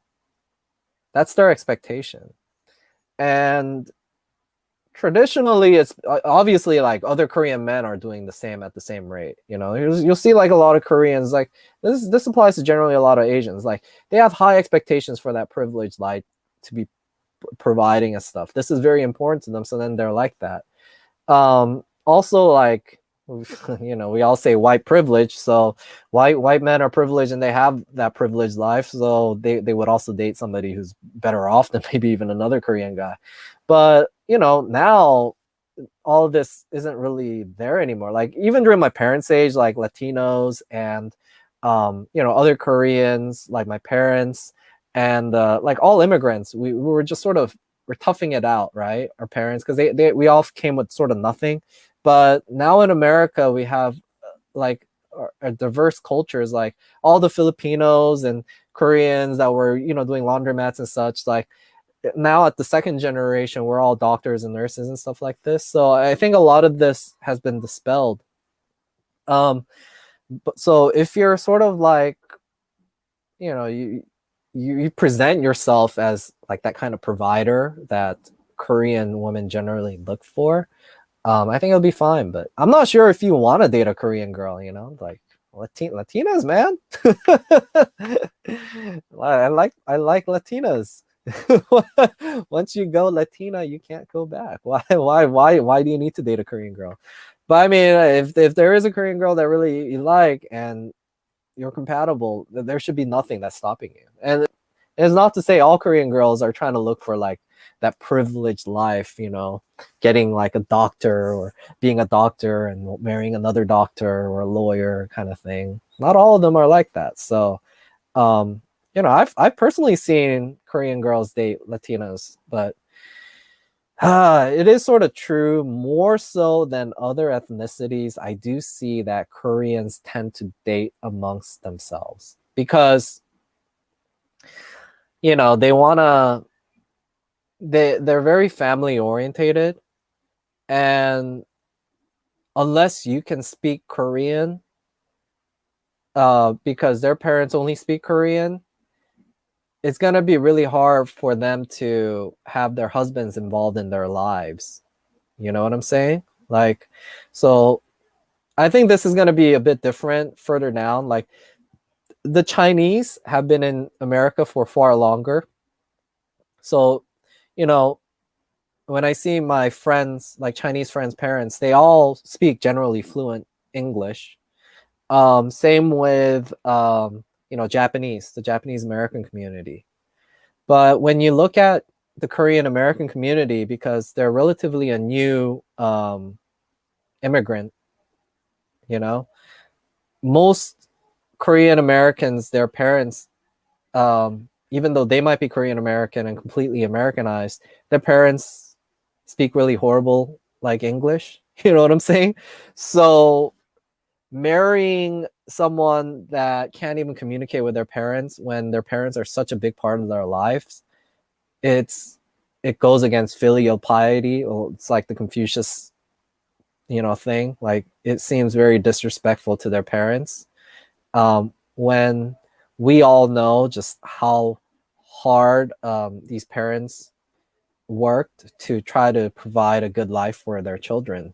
So most Korean children, I think, are very grateful to their parents because being an immigrant in America was not easy. I mean, they talk about racism, like Black Lives Matter. I mean, the racism that I've seen my parents endure, it's nothing compared to what I hear as racism lately. It's like, they've been disrespected left and right, but they made things work, and they just don't complain. They shut up and put food on the table. Like, this is something that a lot of Asians, like Korean Americans, can relate to. And a lot of their happiness depends on the happiness of their parents. And unfortunately, if your husband or your wife doesn't speak a word of Korean, you're sort of alienating yourself from that. So that's why I think they tend to do that. But if you come across to someone that has similar values as hers, gets along with her parents and everything, I don't think there's going to be any issues. So never count yourself out. But then again, there's don't feel like you need to do it to prove anything, because at the end of the day, it's your happiness that matters the most. And what the heck is wrong with a hot Latina girl, who can make some amazing Mexican food and throw big parties. And you got to also look out for your parents too. Your parents also had a tough life raising you, etc. So you want a wife that can provide communication to them and stuff like that. It's going to be different for your children, because you're going to speak perfectly fine English. You're going to be Americanized. So if your children marries, whatever very Americanized ethnicity or a white guy, then it's not really going to matter to you. But it does matter to our parents' generation, because they don't get it. Do you like Korean or Japanese women better? I will say Japanese by default, because I'm currently dating a Japanese. Korean and Japanese got very good passports. They should have no issue traveling to Western countries. I think maybe you're referring to me saying like you're not everybody has a privilege to go to America, husband hunting kind of thing. Going to America is less about the passport. Like, it would take a lot of confidence for the girl to just go on a tourist visa and expect to find a husband in America at the cost of renting a hotel or motel at $60-$80 a day, which she doesn't have. You know what I'm saying? Like, generally the Korean American, like not the Korean American, the first gen Koreans that are in Korea, they have very wealthy families that support their education in America, so they go there. And I mean, you guys see videos of Korea. I've been showing you guys videos of Korea. It shouldn't be you should know that Korea is a pretty amazing country. They grew up here.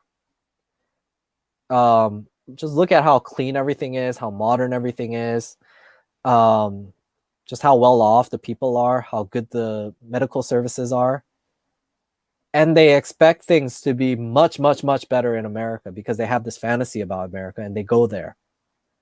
Like, think about how hard it would be to meet those expectations. You know what I'm saying? So that's why I think it's just better. I mean, if you had an agenda to marry a Korean girl or whatever, marry them here in Korea, I don't want to say this, but generally I have a lot of respect for people who stay back and try to make things work there and try to fix the issue, then escape. You know what I'm saying?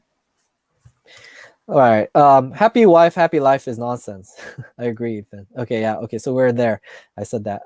You need to read the Rational Male Unplugged Alpha. That'll save your sex. Yeah. There are women who are never happy and you have always problems. But if you have a happy, easy wife, and life is much. Yeah, exactly. That's what I'm saying. Ethan only speaks facts. Thank you. Race privilege is an illusion. Only birth privilege is real. That is true. That is true. That's sort of true. But we're talking about like who a Korean woman would choose to date. And although birth privilege, I think you're talking about privilege as far as if you're born into a rich family, yeah, you're going to be definitely better off than whatever race. You know what I'm saying? Like, I mean, pick any race that you think is discriminated upon the most. Like, let's say let's say I was a white person, but I had the chance to be born as Michael Jordan's son. I would be 100 times more privileged than being born as a white person. and some, I don't know, just your average white person. You know what I'm saying? So I think that's what you're referring to, and I totally agree.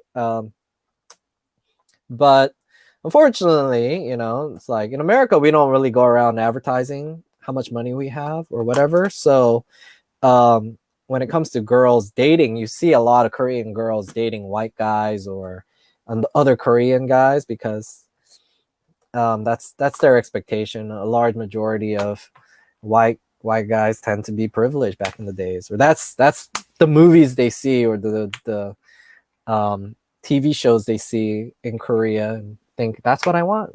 Like they see like the OC or something, or whatever TV show, Real Housewives or Desperate Housewives or whatever that's trending in Korea.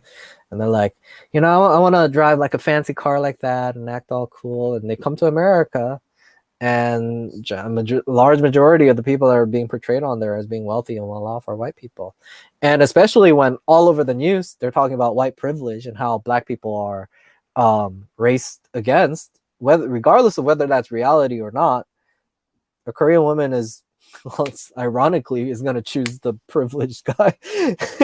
I mean, but what woman wouldn't, It's like no publicity is bad publicity kind of thing, although they're saying, oh, white people are being racist. But in another way, it is saying that white people are well off. So it's like, I guess that could add to it. I could just take wild shots at that. Hey, what is this? Mayu is up. Wait. I wonder if I thought she's working. I'm gonna FaceTime her and see if she can say bye-bye to you guys. But I'm wrapping up here. Oh, ooh, hold on. I was gonna wrap up here, but I got more comments. I think she is working. How far out is Korea from allowing tourism without quarantine? I don't want to put any kind of numbers out there. Yeah, I don't know. Just as much as I don't know about Thailand. Thailand doesn't know either, guys. But unlike Korea, they tend to just advertise hopes and dreams as what's going to happen instead of actually announcing it when it is going to happen. Mayu did go. What? You're not working today. Oh.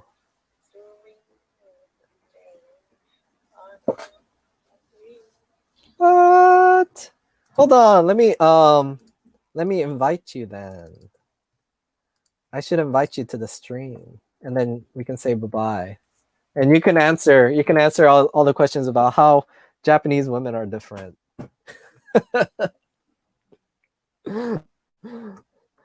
Here, I sent you a message. Go on the stream. We will have a little cameo from Mayu.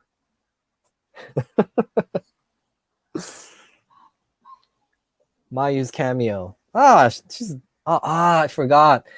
She used to. You guys, Mayu got a new job. She finally moved to Kyoto, by the way. A little update on her life. So she's working at a hotel again. That's why I'm only used to her being off on the weekends because she was working for a school. But now her days off are random, I guess. So we miss her. I miss her too. We will have her on, hopefully. Oh, I even researched this stuff to show you guys. This gender disparity. See right here, male-female ratio, all-time low because of the Korean War, all the men died. And then all-time high because back in the days, men are more privileged. Like parents will want more men. Male-female ratio can be controlled by the parents. When they have like a man, they can stop having children. Or if they only want one or two child, but they only have daughters, they'll keep trying until they get a man. So that's why you see more men up there, because there weren't any men and they need men to continue their family names. And then you see it sort of stabilize and drop off. And this is this sort of because there's like, you know, they're not as traditional anymore. What? I sent you a link, Mayu. Where is the link? I sent her a link. Oh, okay, I'll send it to her here. Okay. So that's something that explains it. And now this demographic is further influenced by the fact that Korean men, like the most undesirable Korean men for marriage are Korean men in the countryside. And those men are marrying like Vietnamese, Thais. They're the two highest demographics. So it's like, we call them what, mail order brides? I don't like to call them that, but basically Korean men are dating foreign women.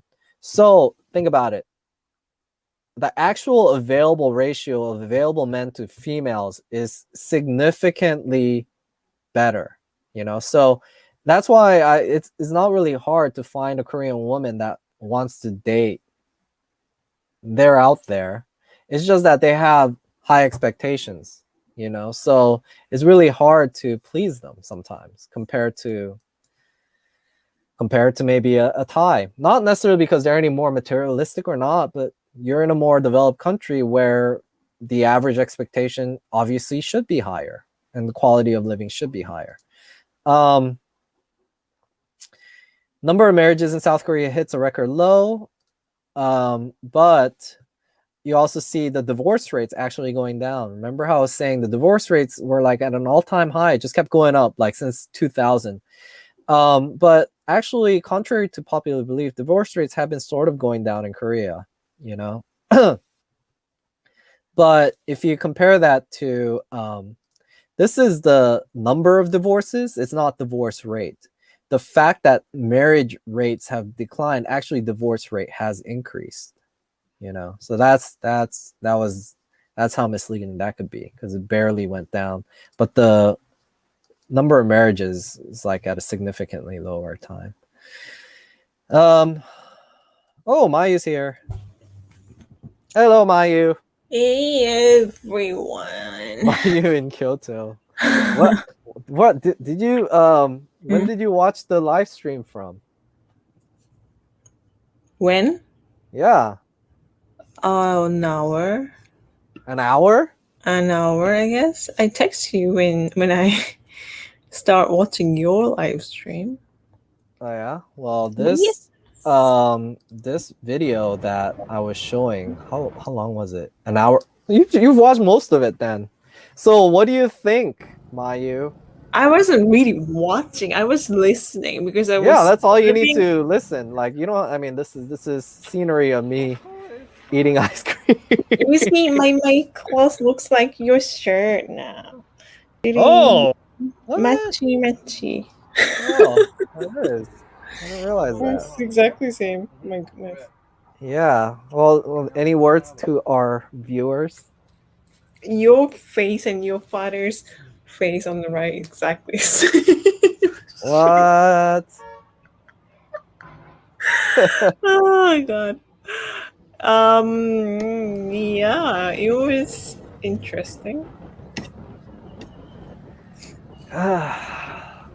Yeah, it was interesting. You were talking about the Korean girls and other girls.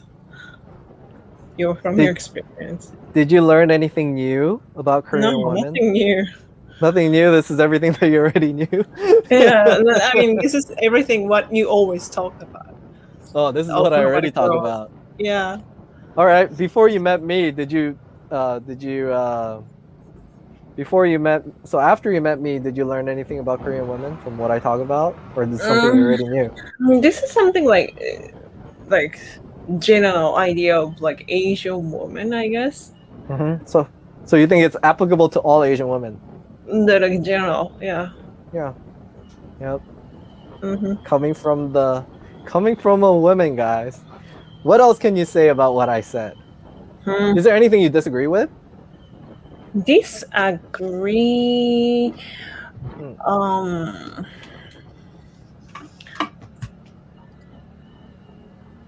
I don't know. I don't really think those every woman are like. I mean, some are not really interested in looking for these like relationships. I guess. Oh yeah, oh that's true. I didn't talk about that. Yeah, not everyone need relationships. That is Yeah, like it's not so this everyone. is something you guys have to be very concerned about. Some guys come with only pure intentions of, Pure. dating and for marriage, Asian women. Mm-hmm. But if you come here as a foreigner, don't be surprised if, these so-called conservative Asian women only are seeing you just to hook up, just to have fun and see what it's like just being different. But they already know they're never gonna marry you. You know what I'm saying? Like this, like, don't be surprised. Like this has happened to me before. I'm like, this girl seems like a very respectable girl. I should treat her right. But at the end of the day, it's like I realized, oh, she's just doing it for fun. And I'm like, that would Yeah. have been good. That, I mean, I'm okay with that, but it's just like I was just surprised because my assumption was, oh, Asian women are conservative or whatever. So don't think that.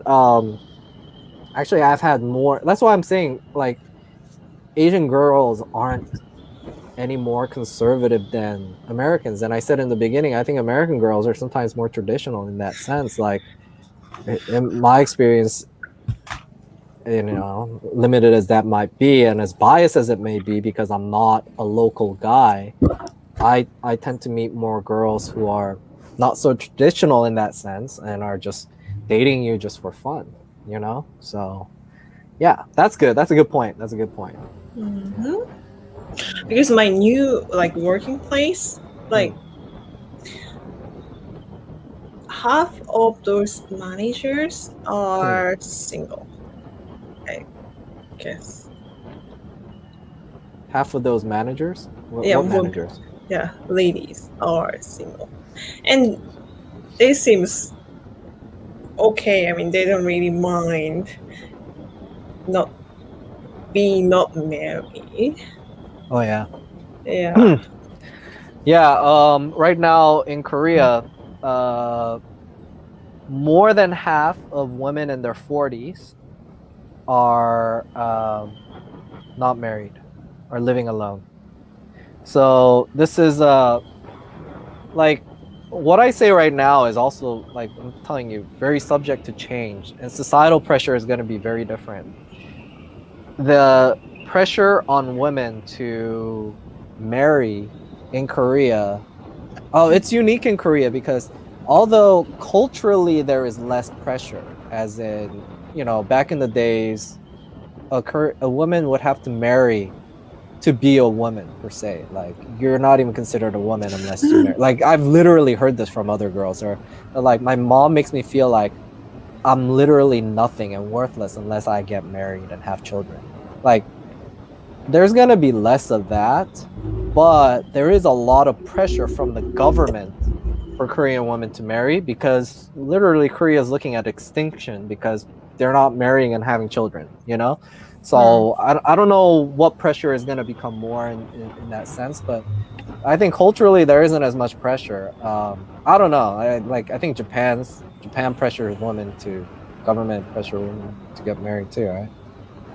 I think they have a lot of like new support for like preparation for those having the baby or like family plan.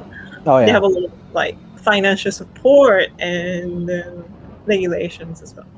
yep, They really like take it seriously that they are we have like less babies right now, yeah, yeah, yeah, yeah, yeah. and like aging society is not aging, it's already aged society right now. So they really really taking it seriously. Yeah, They make it an effort, I guess. yeah.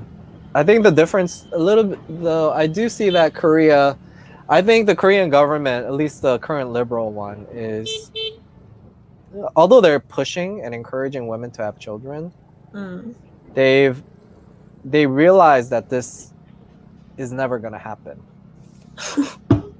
They've accepted this, and the only way forward now is immigration. That's how they see it, I think.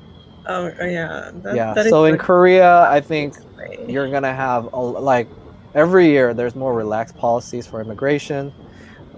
Most recent thing I saw on Facebook is it was like I forgot what organization in Korea, but the government branch created a program for men in the countryside to date Vietnamese foreign exchange students in the cities. Are they old in the countryside? I mean, I don't think it didn't. It probably there was no age limit. Yeah, mhm. yeah. I mean, Yeah, because those students are younger, much no one's younger, forcing it. I'm sure this and program is like it's out of your own free will. Like a Vietnamese foreign exchange student signs up, like I don't mind marrying, because the like it sort of puts two things together. Because biggest complaint with countrymen in the countryside in Korea is that they don't have wives to marry because all the Korean women want to go to the city because they want to live that city life, you know. And then the biggest complaint of foreigners in Korea is they can't find a job in Korea. They want like I've never really seen not not too many Koreans like foreigners complain, you know, Korea is that they don't want to live in Korea, like, you know, Korea is horrible. Their main complaint is I can't find a job in Korea, you know. They all want to do whatever they it's almost like America. So you're putting two things, like if these Vietnamese girls marry a countryside guy, they're gonna get to live in Korea. You know, it might not be the exact Korean drama Korean guy, but then again, I mean, on my there channel, is no guy like Korean drama. It doesn't exist. Don't dream about it. anyways, Be realistic. yeah, Yep. that's the latest thing. I think they're moving towards immigration. It's gonna start with like already it's very easy for you to like marriage visas very easy for Koreans, I think, in Korea. I thought they start like regulating those married to falling women, especially like Vietnam, Cambodian, and such. No, not anymore. What regulation? They're Like regulating that? in Korea. No, they make it very easy Yeah. compared to America, where you have to get a fiance visa, wait 2 years, apply, get 2 years, then you gotta like go through all these tests. Okay. In Korea, you get married to a Korean man, you're Korean. Not only that, they're like expanding this. So like if you get married to a Korean, very easy. Both sides. Like, you know, like lately I'm gonna do more videos with this girl called Hope. She's British, she married a Korean guy. So it works both ways. They don't discriminate. But furthermore, there's all these programs now. If like a Korean guy went to like the Philippines, for example, had a baby with a girl, not married, but they can prove that this kid is Korean blood, automatic citizenship as well. So they Yeah. really need Yeah. Korean. And then I also saw that they're proposing now, just like America, even if you're foreigner, like you're Chinese, you come to Korea and you have a baby, that kid is also going to be Korean. So it's like these are the steps, like they're trying to increase the population like that. But they're gonna start with ones that have as close of a tie to being Korean or Korean ethnicity, an appreciation for the culture, before they just sort of do mass immigration, like, you know. But you can still, it's like, I think immigration law here is a lot more relaxed, and it's than America per se.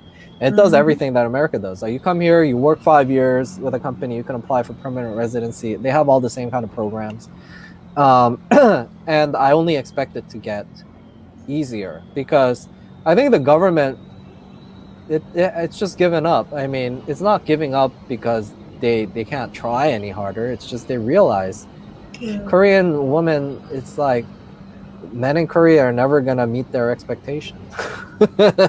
So they're not gonna Are have you so kids. They're not gonna have kids. yeah.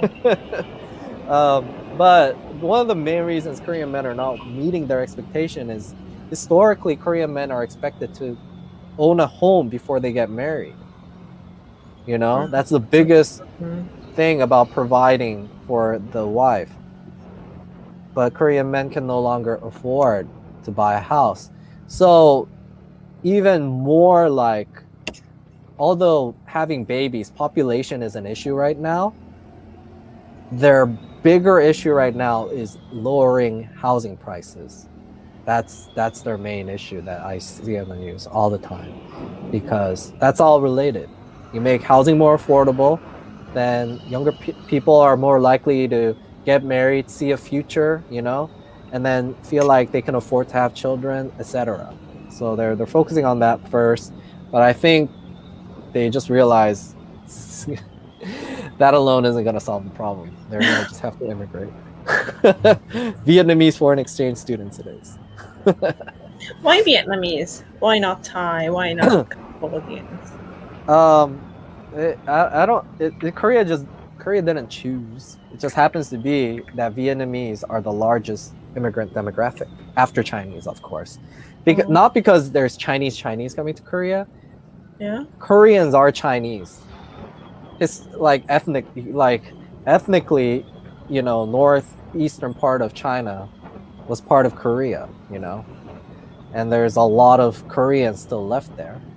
So those guys all come, you know, back to Korea, because another law is, even if you're not born to a current Korean, if you can prove that you have ethnic ties to Korea, you can also become a Korean as well. That's already happened. Yeah, it tells me like yeah, Korean government is like desperate. they're desperate to try to bring as many people in right now. Yeah, in the country. But it's still, you have to have a blood of Korean blood. That is really Korean. You know, they don't just accept immigrants. You know. No, they'll accept immigrants, but I think their biggest concern, and rightfully so, is they don't want Korea to not become Korean. Like they want like some kind of like, not like necessarily blood genes, but more like culture. So that's why one of the requirements, like let's say you work here for 5 years and you want to get a Korean residency or something. They do this in America too, though. But you know, you have to pass a test for Korean history. You have to speak a certain amount of Korean, etc. You know, you can't just buy your way into being a Korean. Although that would be economically, it would make sense for Korea, but they're concerned that Korea is not going to be Korea. You know, so as long as you're willing to assimilate and be Korean, you know, you show that you appreciate the culture and everything, then they're more than happy to have you, you know. But if you disrespect the culture, that kind of stuff, they would rather not have you, even if you have all the money, kind of thing. Yeah, because like Chinese have a lot of money, and they were buying up all the property in Jeju Island, and they stopped that because they were acting like they owned the place and throwing tantrums in the restaurants and such. So Korea just said no more of this program, you know. So it's not because Chinese don't have money, but it's just, yeah, these kinds of things happen. Yeah, he's like, I should have 5 kids for the future of Korea. Make Uncle Moon proud. Live, travel, marriage, Korea. Leave travel marriage in Asia. Nice. You can go have kids with Southeast Asian women and they'll become Korean. Yeah. They want lots of mixed Koreans. I mean, but I will say, of all the Asian countries, Vietnamese have the most similarity to Korean culture. So statistically, Koreans that marry Vietnamese have the most successful marriages here. Yeah. and that's why they refer other Koreans, and sort of like a effect, Vietnamese have become the most like highly immigrated Koreans, right? I mean, marriage like partners. After that, it's Thai, and after that, it's Filipino. But Filipinos falls like way short, like way third. Like there's a total number of like foreign immigrants. It's like Chinese is way up there, so high, and then you got Vietnamese, Thai, and then like Filipino, and then others way below that. But yeah, I mean, my experience, because I have a lot of experience with Vietnamese and Thailand, those two in particular.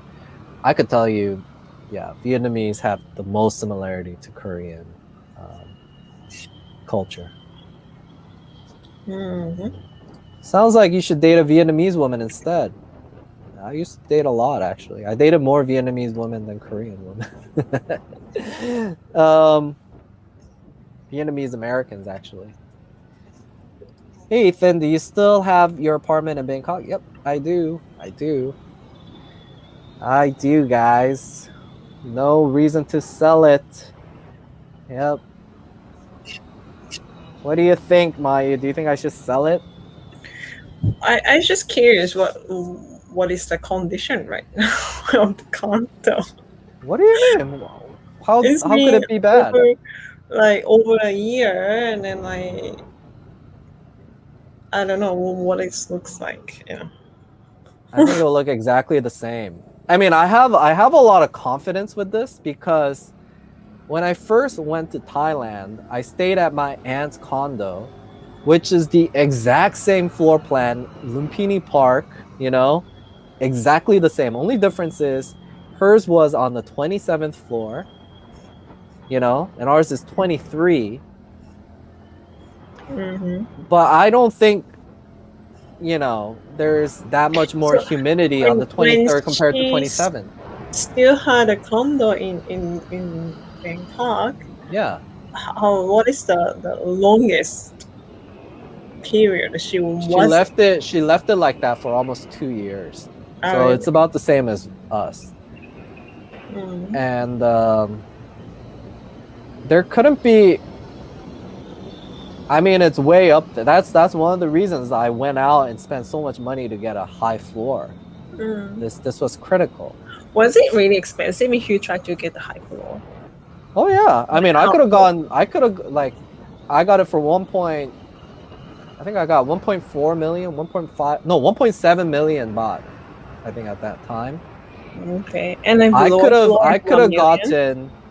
have gotten exact same floor plan, like lower floor. I think 12th floor on Nut for 700,000-800,000. Okay. Almost double the price for that one. Because it's slightly closer to the city center, although some would argue it's more inconvenient because people like BTS more, and that one's right by BTS. So it actually takes, it's like, mine is like not on an MRT or BTS. That one was very close to it, you know? So, well, actually, maybe about the same, because you still got to take a shuttle down. But I mean, the thing is, I like the environment. Yeah. I mean, in hindsight, I don't mind having paid the extra. Like, that's why, like, I bought that condo knowing that this is something, I never bought it for an investment. I bought it because I like that place. I want to stay there and always return back to it for the rest of my life. So, you know, I took all that into consideration, the high floor, everything. So I don't really plan on selling it, guys. Is it occupied? No, it ain't. Hi, Ethan and Mayu. What's up? Your Korean videos are becoming dull. Oh, is it? We need more Thailand videos. Yeah, hopefully I can get more Thailand videos. But hey, my Korean videos will not become as dull when I start doing more interesting locations, I think. But I don't know. I think it all depends on what you think is interesting. New Terminal 21 coming soon on Llama 4. By the river, finish end of the year. Huh. Yeah, Rama 4 is info about the Bangkok right now. Yeah, we don't really. But we knew that Rama 4 was a good. Rama 4 was cheap too back then. Rama 4 is the Riverside. Yeah, but there's just no like BTS or MRT, so I didn't get it at that time. But knowing what I know now, but then again, I don't regret it. If I didn't get it, if I got it at Rama 4, I would have never met Mayu. So who knows? I am Rama 9 girl. Yeah. Yeah. Yeah. I moved 2 times around that area. I see. Yeah, so I am really, really familiar with this Rama 9 area. Yeah. Yep. Yep. All right. I think I'll wrap it up here. Mayu, did you have anything else to comment or add or help enlighten us with? How do you think Japanese women are different than Korean women? Some girls are exactly same like maybe Korean, but less numbers, or they compromise and they will marry. What? I don't get it. Like, in regards to what? Compromise what? Compromise the everything, like every speck of the man, I guess.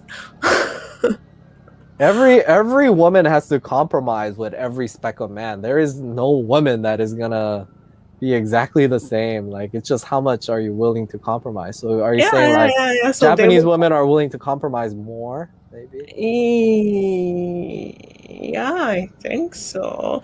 That's why they have like tendency right now after the kids graduate like college or university, they divorce, Yeah. I hear like this last 1 year after I came back from Thailand, I heard 2 couple divorced.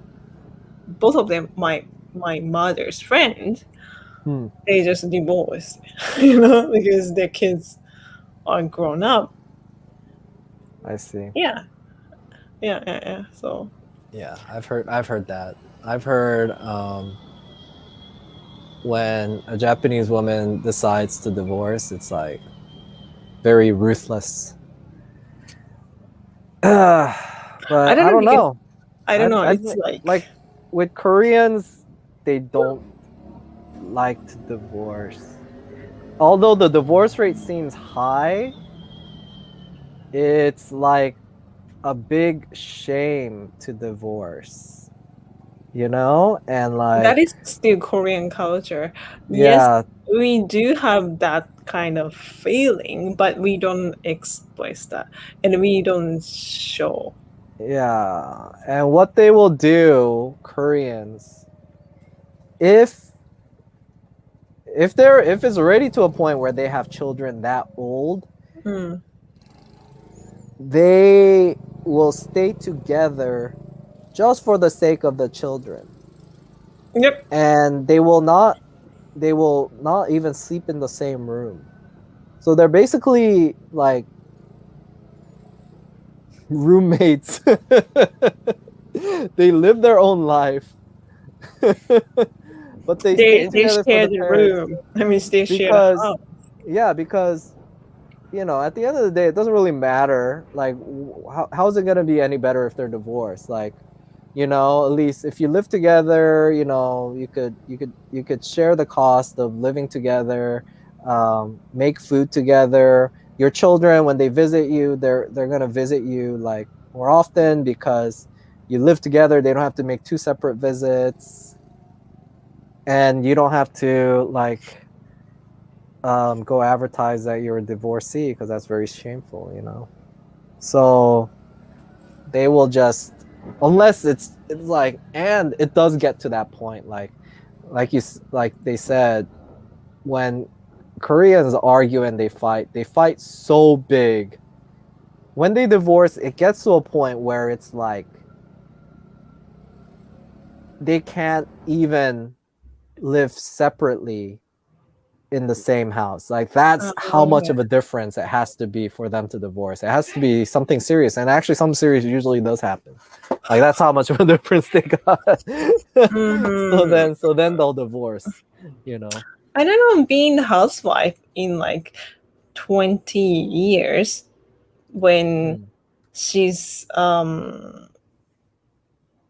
raising her children until 20, and if she feels she was like treating it bad way or something, like it builds up like 20 years of this feeling and then it's suddenly explode, I guess. I also don't see Korean women, like I think Japanese women are more understanding. Korean women, if they have an issue, they will fight it right there and then. It doesn't build up as much as a Japanese woman, I think, because Korean women are far less likely to hold their tongue for 20 years. No. They'll hold their tongue for like maybe a month or two, and then they will Okay. they will fight. After you retired, you will be at home, and then I don't know what are you gonna do with your like husband. But you got to consider, what is the alternative. If you're alone, what are you gonna do alone? So there's nothing. Honestly, I don't think it's that bad. Like even if your husband, like as long as your husband doesn't get in your way, it's fine. Because what do? You honestly, you just go out and you meet your friends. You're not going to see your husband. You come back, you have dinner together, and you go to your separate rooms and sleep. And your husband probably, before you wake up, goes out fishing or something. And you're like, oh, okay, you do your thing. And the other thing is I think a lot of it also has to do with the divorce laws. Even if one side, like the woman wants a divorce, she can't. The husband will have to agree. And even if the husband agrees, unless there is like something like a specific fault, like, and she has evidence that the husband cheated on her or something, she's not going to get any money or, support. I think it's not about money. Well, it does. Then how are you going to survive? You're a housewife for 20 years. I don't know in Korea, but in Japan, if you divorce, all the fund and money will be split equally. That's why a Japanese woman has, it's not an incentive to divorce because it might not be that much money, but at least they have the ability to. But a Korean woman sometimes has no choice. It's like if they divorce and they don't have money and they're marked as a divorcee. So no, like if you're already old, who's gonna want to marry you? You know. And like you look around, the other men aren't that much better than your husband, and you just sort of let's just learn to live separately, And then after a while, you sort of understand each other, I think, and make peace. Make peace. Yeah. There's the most popular show. I told you to watch this one. It's so interesting. Why? Drama? There's like a Korean show. It's called Love Again. And it's a reality show of very famous divorcees. Like ones like 30 years ago is like big, like the biggest celebrities, and they had a divorce or something. And they've been divorced for like 10, 20 years. And then they forced them to like stay a weekend together. It's so uncomfortable. It's so uncomfortable. I don't want to spend my precious time watching those things. No, it's not to be enjoyable. It's very educational. You learn if educational. Yeah, I mean everybody here who's stuck around here this long because you are interested in knowing about Asian women. I highly recommend that you watch that show. It's on Netflix. and you I will know learn a myself lot. because I am an Asian woman. Yeah, maybe you don't need to know yourself. But other guys, uh, it it Hmm? it explains Korean marriage dynamics. So because they have not only like a very old couple, they also have a couple that's sort of my age, and they have like couples that are even younger. When I watch them, I'm like, oh, and you can compare and contrast just how different the issues are that these people have, how Hmm. differently the men and women act in their age group. And I would say that these divorce issues are very typical. When I saw it, I'm like, yeah, this is a very typical issue. Like my age, it was about money. Their age, it was more like infidelity and stuff like this. The younger ones, it's like pressure from the parents, and like, and the way they go about like their divorce, like even after they divorce, like the younger kids are sort of cool with themselves. Old people are like enemies. um and then you'll see it's very different how it plays out, but it's like I would say it's very educational. Okay. Yeah,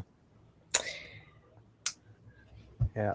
There's some question. Mayu, how is the current situation in Japan right now? All people get vaccinated right now, and they're still arguing whether they will really need to hold Olympics. We used Oh to yeah, talk that's right. about There's that. supposed That's so. It's This funny is because so I'm looking forward to the Japanese. Euros. Funny. The I don't I know. completely forgot there's supposed to be Olympics. Olympics, and then No, no foreigner allowed to come to see it. So no, no. only lives you watch from TV. If you are from Western country, there is a time lag. Not time lag, time differences. It will be very hard for you to watch what you like to watch. Maybe. um do you only get Taikon for 30 years? No, it's mine. I own it for as long as I want. Mind you, I it's think kind I think this is they're talking about like if it's not a condo, if it's land, you can't own it. So a lot of foreigners make the decision to lease it for 30 years. But I bought my condo. Mayu, is Kyoto your hometown? nope. No, but it's very close to it. Love Again can be rented on Amazon for it. No, To the There's like two. I think there's two. There's like a movie called Love Again, right? And there is a TV show called love again. Love Again. Let me see. It's you say it's Netflix, right? Yeah, I can watch Yeah, both. but then actually the Korean Netflix has more stuff than the American Netflix. Love Again Korean drama. 두 번 할까요? Oh, there's wait, this is a movie. Ah, Love Again. Maybe it's not Love Again. Are you trying to 다시. find the title? This is a thing because when you translate the Korean, that's an English title, but the Korean title is Netflix. Maybe if you do Love Again Netflix. No, it's not this movie. Yeah, I don't know where it is. Korean show Divorcee. Oh, We Got Divorced. That's what it's called. Oh, yeah, it's really Yeah, We Got Divorced. easy. Yeah, We Got Divorced Netflix. Oh, good thing I cleared that up. Love featuring marriage and divorce.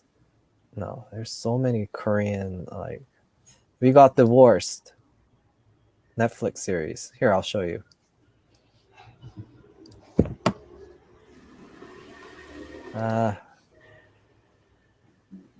Yeah, this one. Share the screen. Share screen. Windows. Share. Here you go. We got divorced 2021.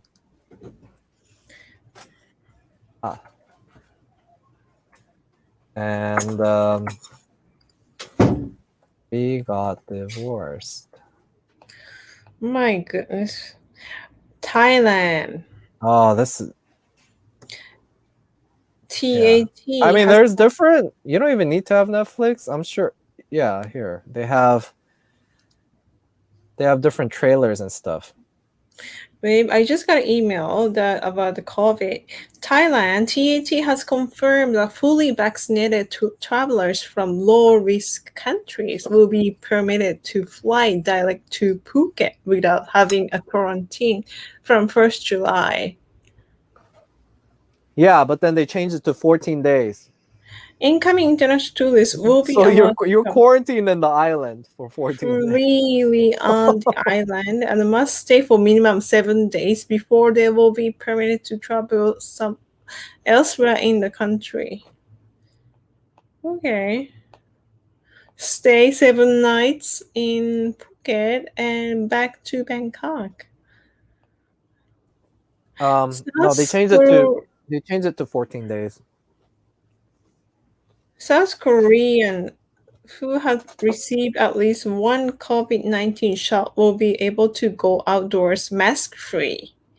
And those fully inoculated will be expelled from private gathering bans and occupancy sailing rules at restaurants and cafes.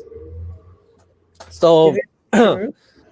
yeah, so Korea isn't under a lockdown, but they have contact tracing, and the limitation is you can't gather with more than 4 people.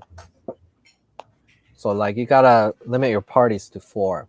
Mm-hmm. And then like establishments have limitations. Like for example, a church can only be like 20% occupied. But people who are vaccinated are excluded from that. So if you have a party of 4, you could plus 1 a vaccinated person, for example. This is encouraging people to go out and get vaccinated. And then furthermore, although they haven't announced when, because Korea doesn't announce it until it's like certain, if I had to guess, Korea will be the first country that will allow vaccinated tourists in without any quarantine. That's how it's trending. They've talked about it, but it would already be happening if it wasn't for the virus variants. You know, they're still studying that, and they're still cautious about that. But if it wasn't for the virus variants, Americans could be coming in without any quarantine if they had vaccinations. But I think it'll happen. If it happens, I'm pretty sure Korea will be the first. They announced a while ago that they're planning on trying to be the first country in the world to allow that. So, but COVID. the COVID variant viruses seem to be no joke. We have family friends in India, and they say you just literally see bodies in the streets. People are just dying. So it's something they're trying to, monitor more.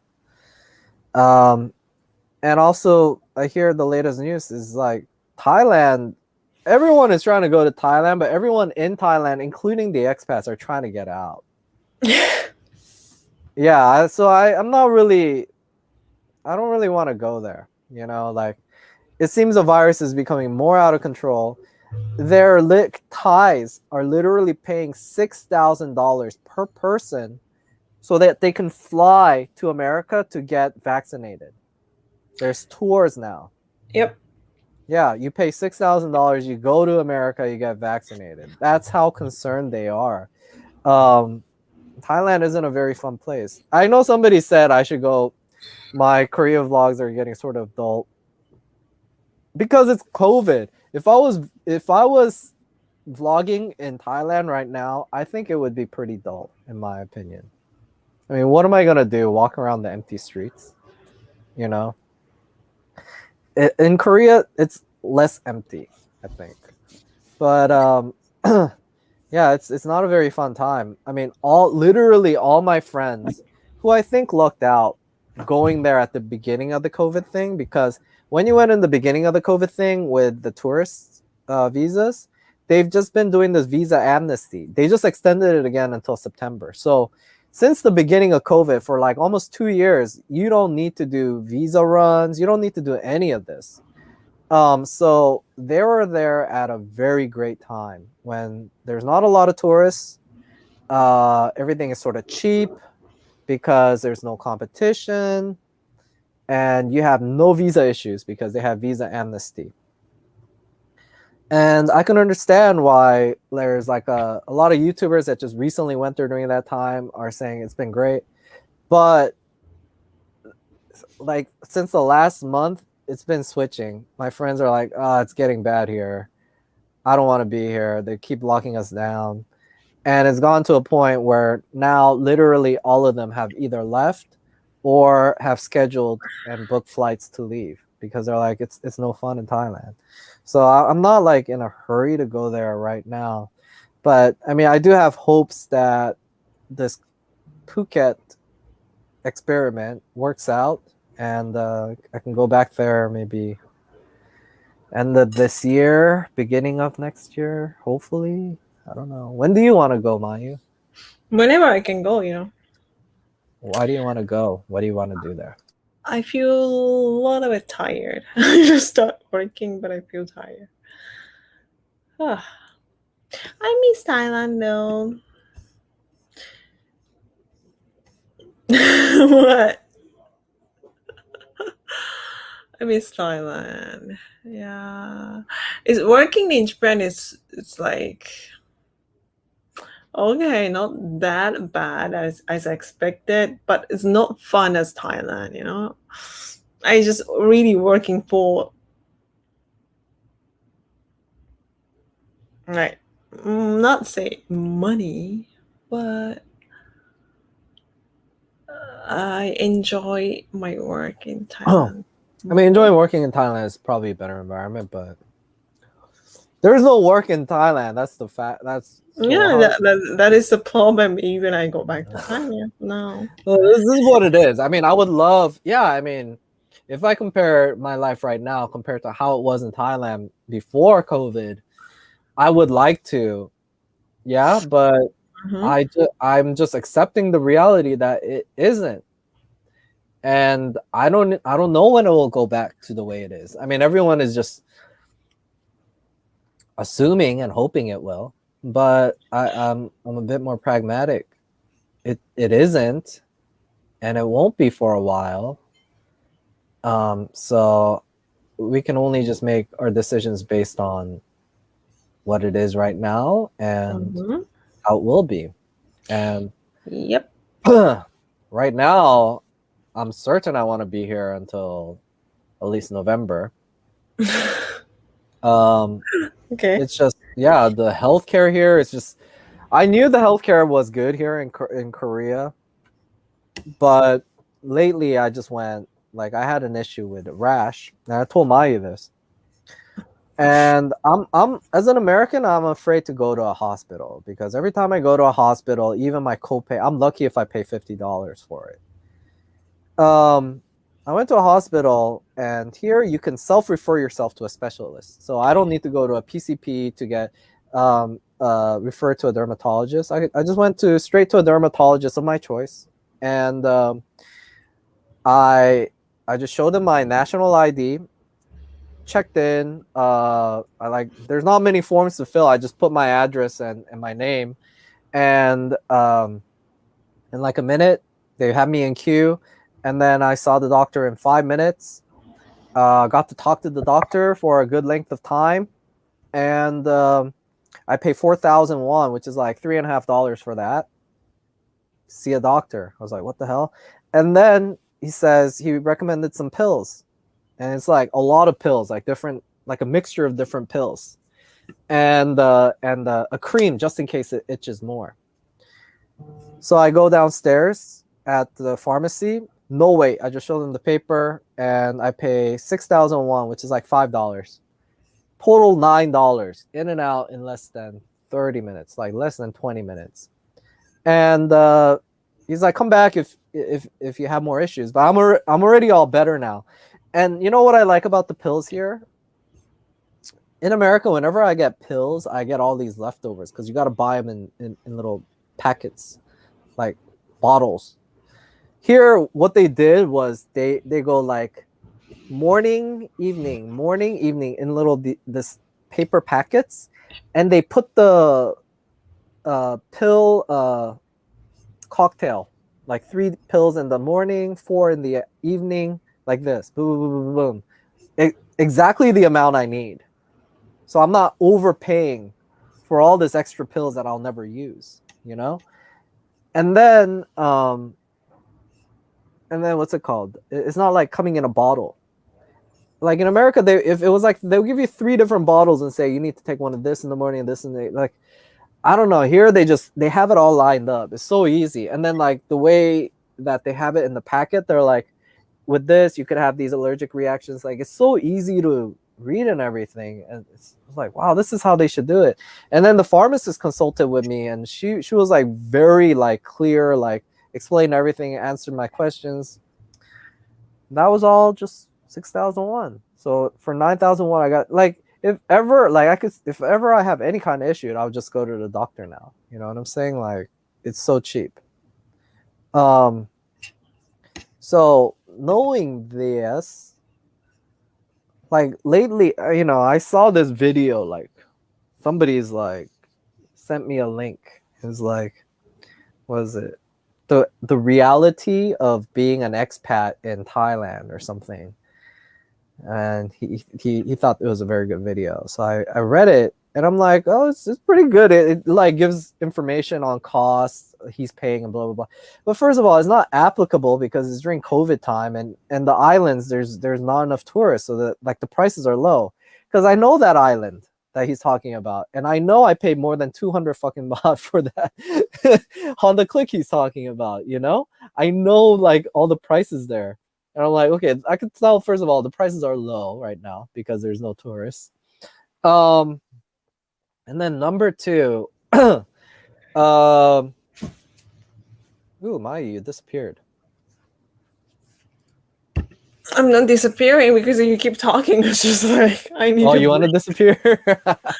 I need a break. You need a break. Okay. And then number 2, it doesn't really talk about all the issues of actually being an expat. Like, basically, I mean, the guy's only been there for a year or 2. He's a glorified long-term tourist. And I would say it's applicable for being a long-term tourist. Ooh, I gotta go out and eat some good food. So I'm gonna wrap up here. But it was just like, it didn't talk about any of the issues of being an expat, and this is gonna be the issues of an expat. Long-term healthcare, because if you're an expat, you're gonna have to deal with health. Especially, it's gonna be more important in the coming days. Especially the retirees. And number 2, visa issues. Right now, Thailand has visa amnesty. So none of these guys had to ever deal with any kind of the visa issues. And if you're looking at long-term expat visas, it's even more complicated. I don't even want to deal with it. That's why I decided the best way to go about, even though I had the easiest one, which is just like getting a work permit and getting it renewed every year. The hassles of that alone, that's one of the easiest ones, and I still don't want to deal with it. But if you get into student visas, marriage visas, retirement visas, them raising the goal every time, it's just, those are the issues, true issues of being an expat. Otherwise, everything else is just being a long-term tourist. And being a long-term tourist is freaking amazing, in my opinion. That's exactly what Thailand should be for. So that's why, even if Korea wasn't good, I would still consider basing myself out of Korea. Just because at the end of the day, healthcare and being legal matters more than any of the other fluff. And I can always be a long-term tourist, in Thailand. I mean, just because I'm basing myself again off of Korea doesn't mean that I have to be there most of my time either. I could literally just come, like I only need to come here every 6 months, and there is no time limit. I can just come here for a week every 6 months, but I just need to do that, and I maintain my amazing national healthcare plan. I can get my body fixed up, do all that stuff, and conveniently my family's here too, so that's another plus for me. So it's a no-brainer for me. But being stuck here for COVID has really forced me to explore things, and man, I haven't even been able to make the videos. Like I need to, but it's just, this country is so amazing. Like it just ticks all the boxes for me. Doesn't mean that I don't think there's other great countries. Like I want to go to, I still want to, experience living in Taiwan and other countries and so, but I'm not so hell-bent on just Thailand. I never have been. So I think all of you guys should definitely keep an open mind. I'm not saying that Thailand is horrible, because as you can see, I'm maintaining my residence there. I have a condo. It'll always be, I mean, with the way things are, I always see it as a long-term vacation destination. But unless things change, if Thailand is your only option, it's going to be an issue because of visa and healthcare. Like, just look at how much it's costing the Thai people to get treated for COVID. In Korea, you don't even pay anything. It's categorized under like a national emergency, so it's free. If I got COVID here, I pay zero. An example is my father's friend went hiking, had a pain in his heart. He went to the hospital. He's like, I have a pain in my heart. So they examined it, found out that one of his main arteries is 90% blocked. So right there and there on the examination spot, because there wasn't enough time, they shoved the sleeve up there, opened the artery so that, blood was back to normal. He had inpatient for like 3 days, and then for a month after, got physical therapy with all the stuff, like things, having him run, monitoring his heart, etc. Basic Korean national healthcare plan, nothing else. Guess how much it costs? All of that cost him only $800. 800 was $80? Hold on. I think it was $80. I think it was $80 actually. Was it 800? Fudge. Now, even if it was 800, it's amazingly cheap to have like a freaking heart. Is that a bypass surgery or whatever? I'm telling you guys, when I hear things like that, it's like there is no option but Korea. You know what I'm saying? So even if I don't like Korea, I have to like it. Like I better like it. Are you holding AMC? I'm not sure. Amina saludos de Mexico. Mexico. My Spanish is bad now. Viva la Mexico. Can you tell President Moon to limit the quarantine days in Korea for us? Thank you. Everyone is, and I think it's gonna get eliminated for the people who have vaccinations. We all can be cellmates in Phuket Island. Exactly. It's gonna be 3 years past if we keep postponing. Less talking, more actions. Again, it could be 3. Honestly, I really don't care. I'm not in a hurry to go to Thailand the way it is. And it's really not in my control to make Thailand any better than the way it is right now, which is like not good. Is CB Media's accent? Actually, I like that guy. I like CB. He's American. How could his accent be annoying to me? I have the same accent. Just like Vietnam kicked tourists out now, no more visa extension. Yeah. What city in Korea would you recommend? All right, okay. I gotta go. I gotta have some amazing food now, guys. But so I'm gonna end it here. But you can watch this again from the beginning for those of you guys who missed, and comment below any more that you want to know about Asian women or Korean women or whatever, and I'll check back with you guys. All right, bye bye, and thank you so much for supporting this channel.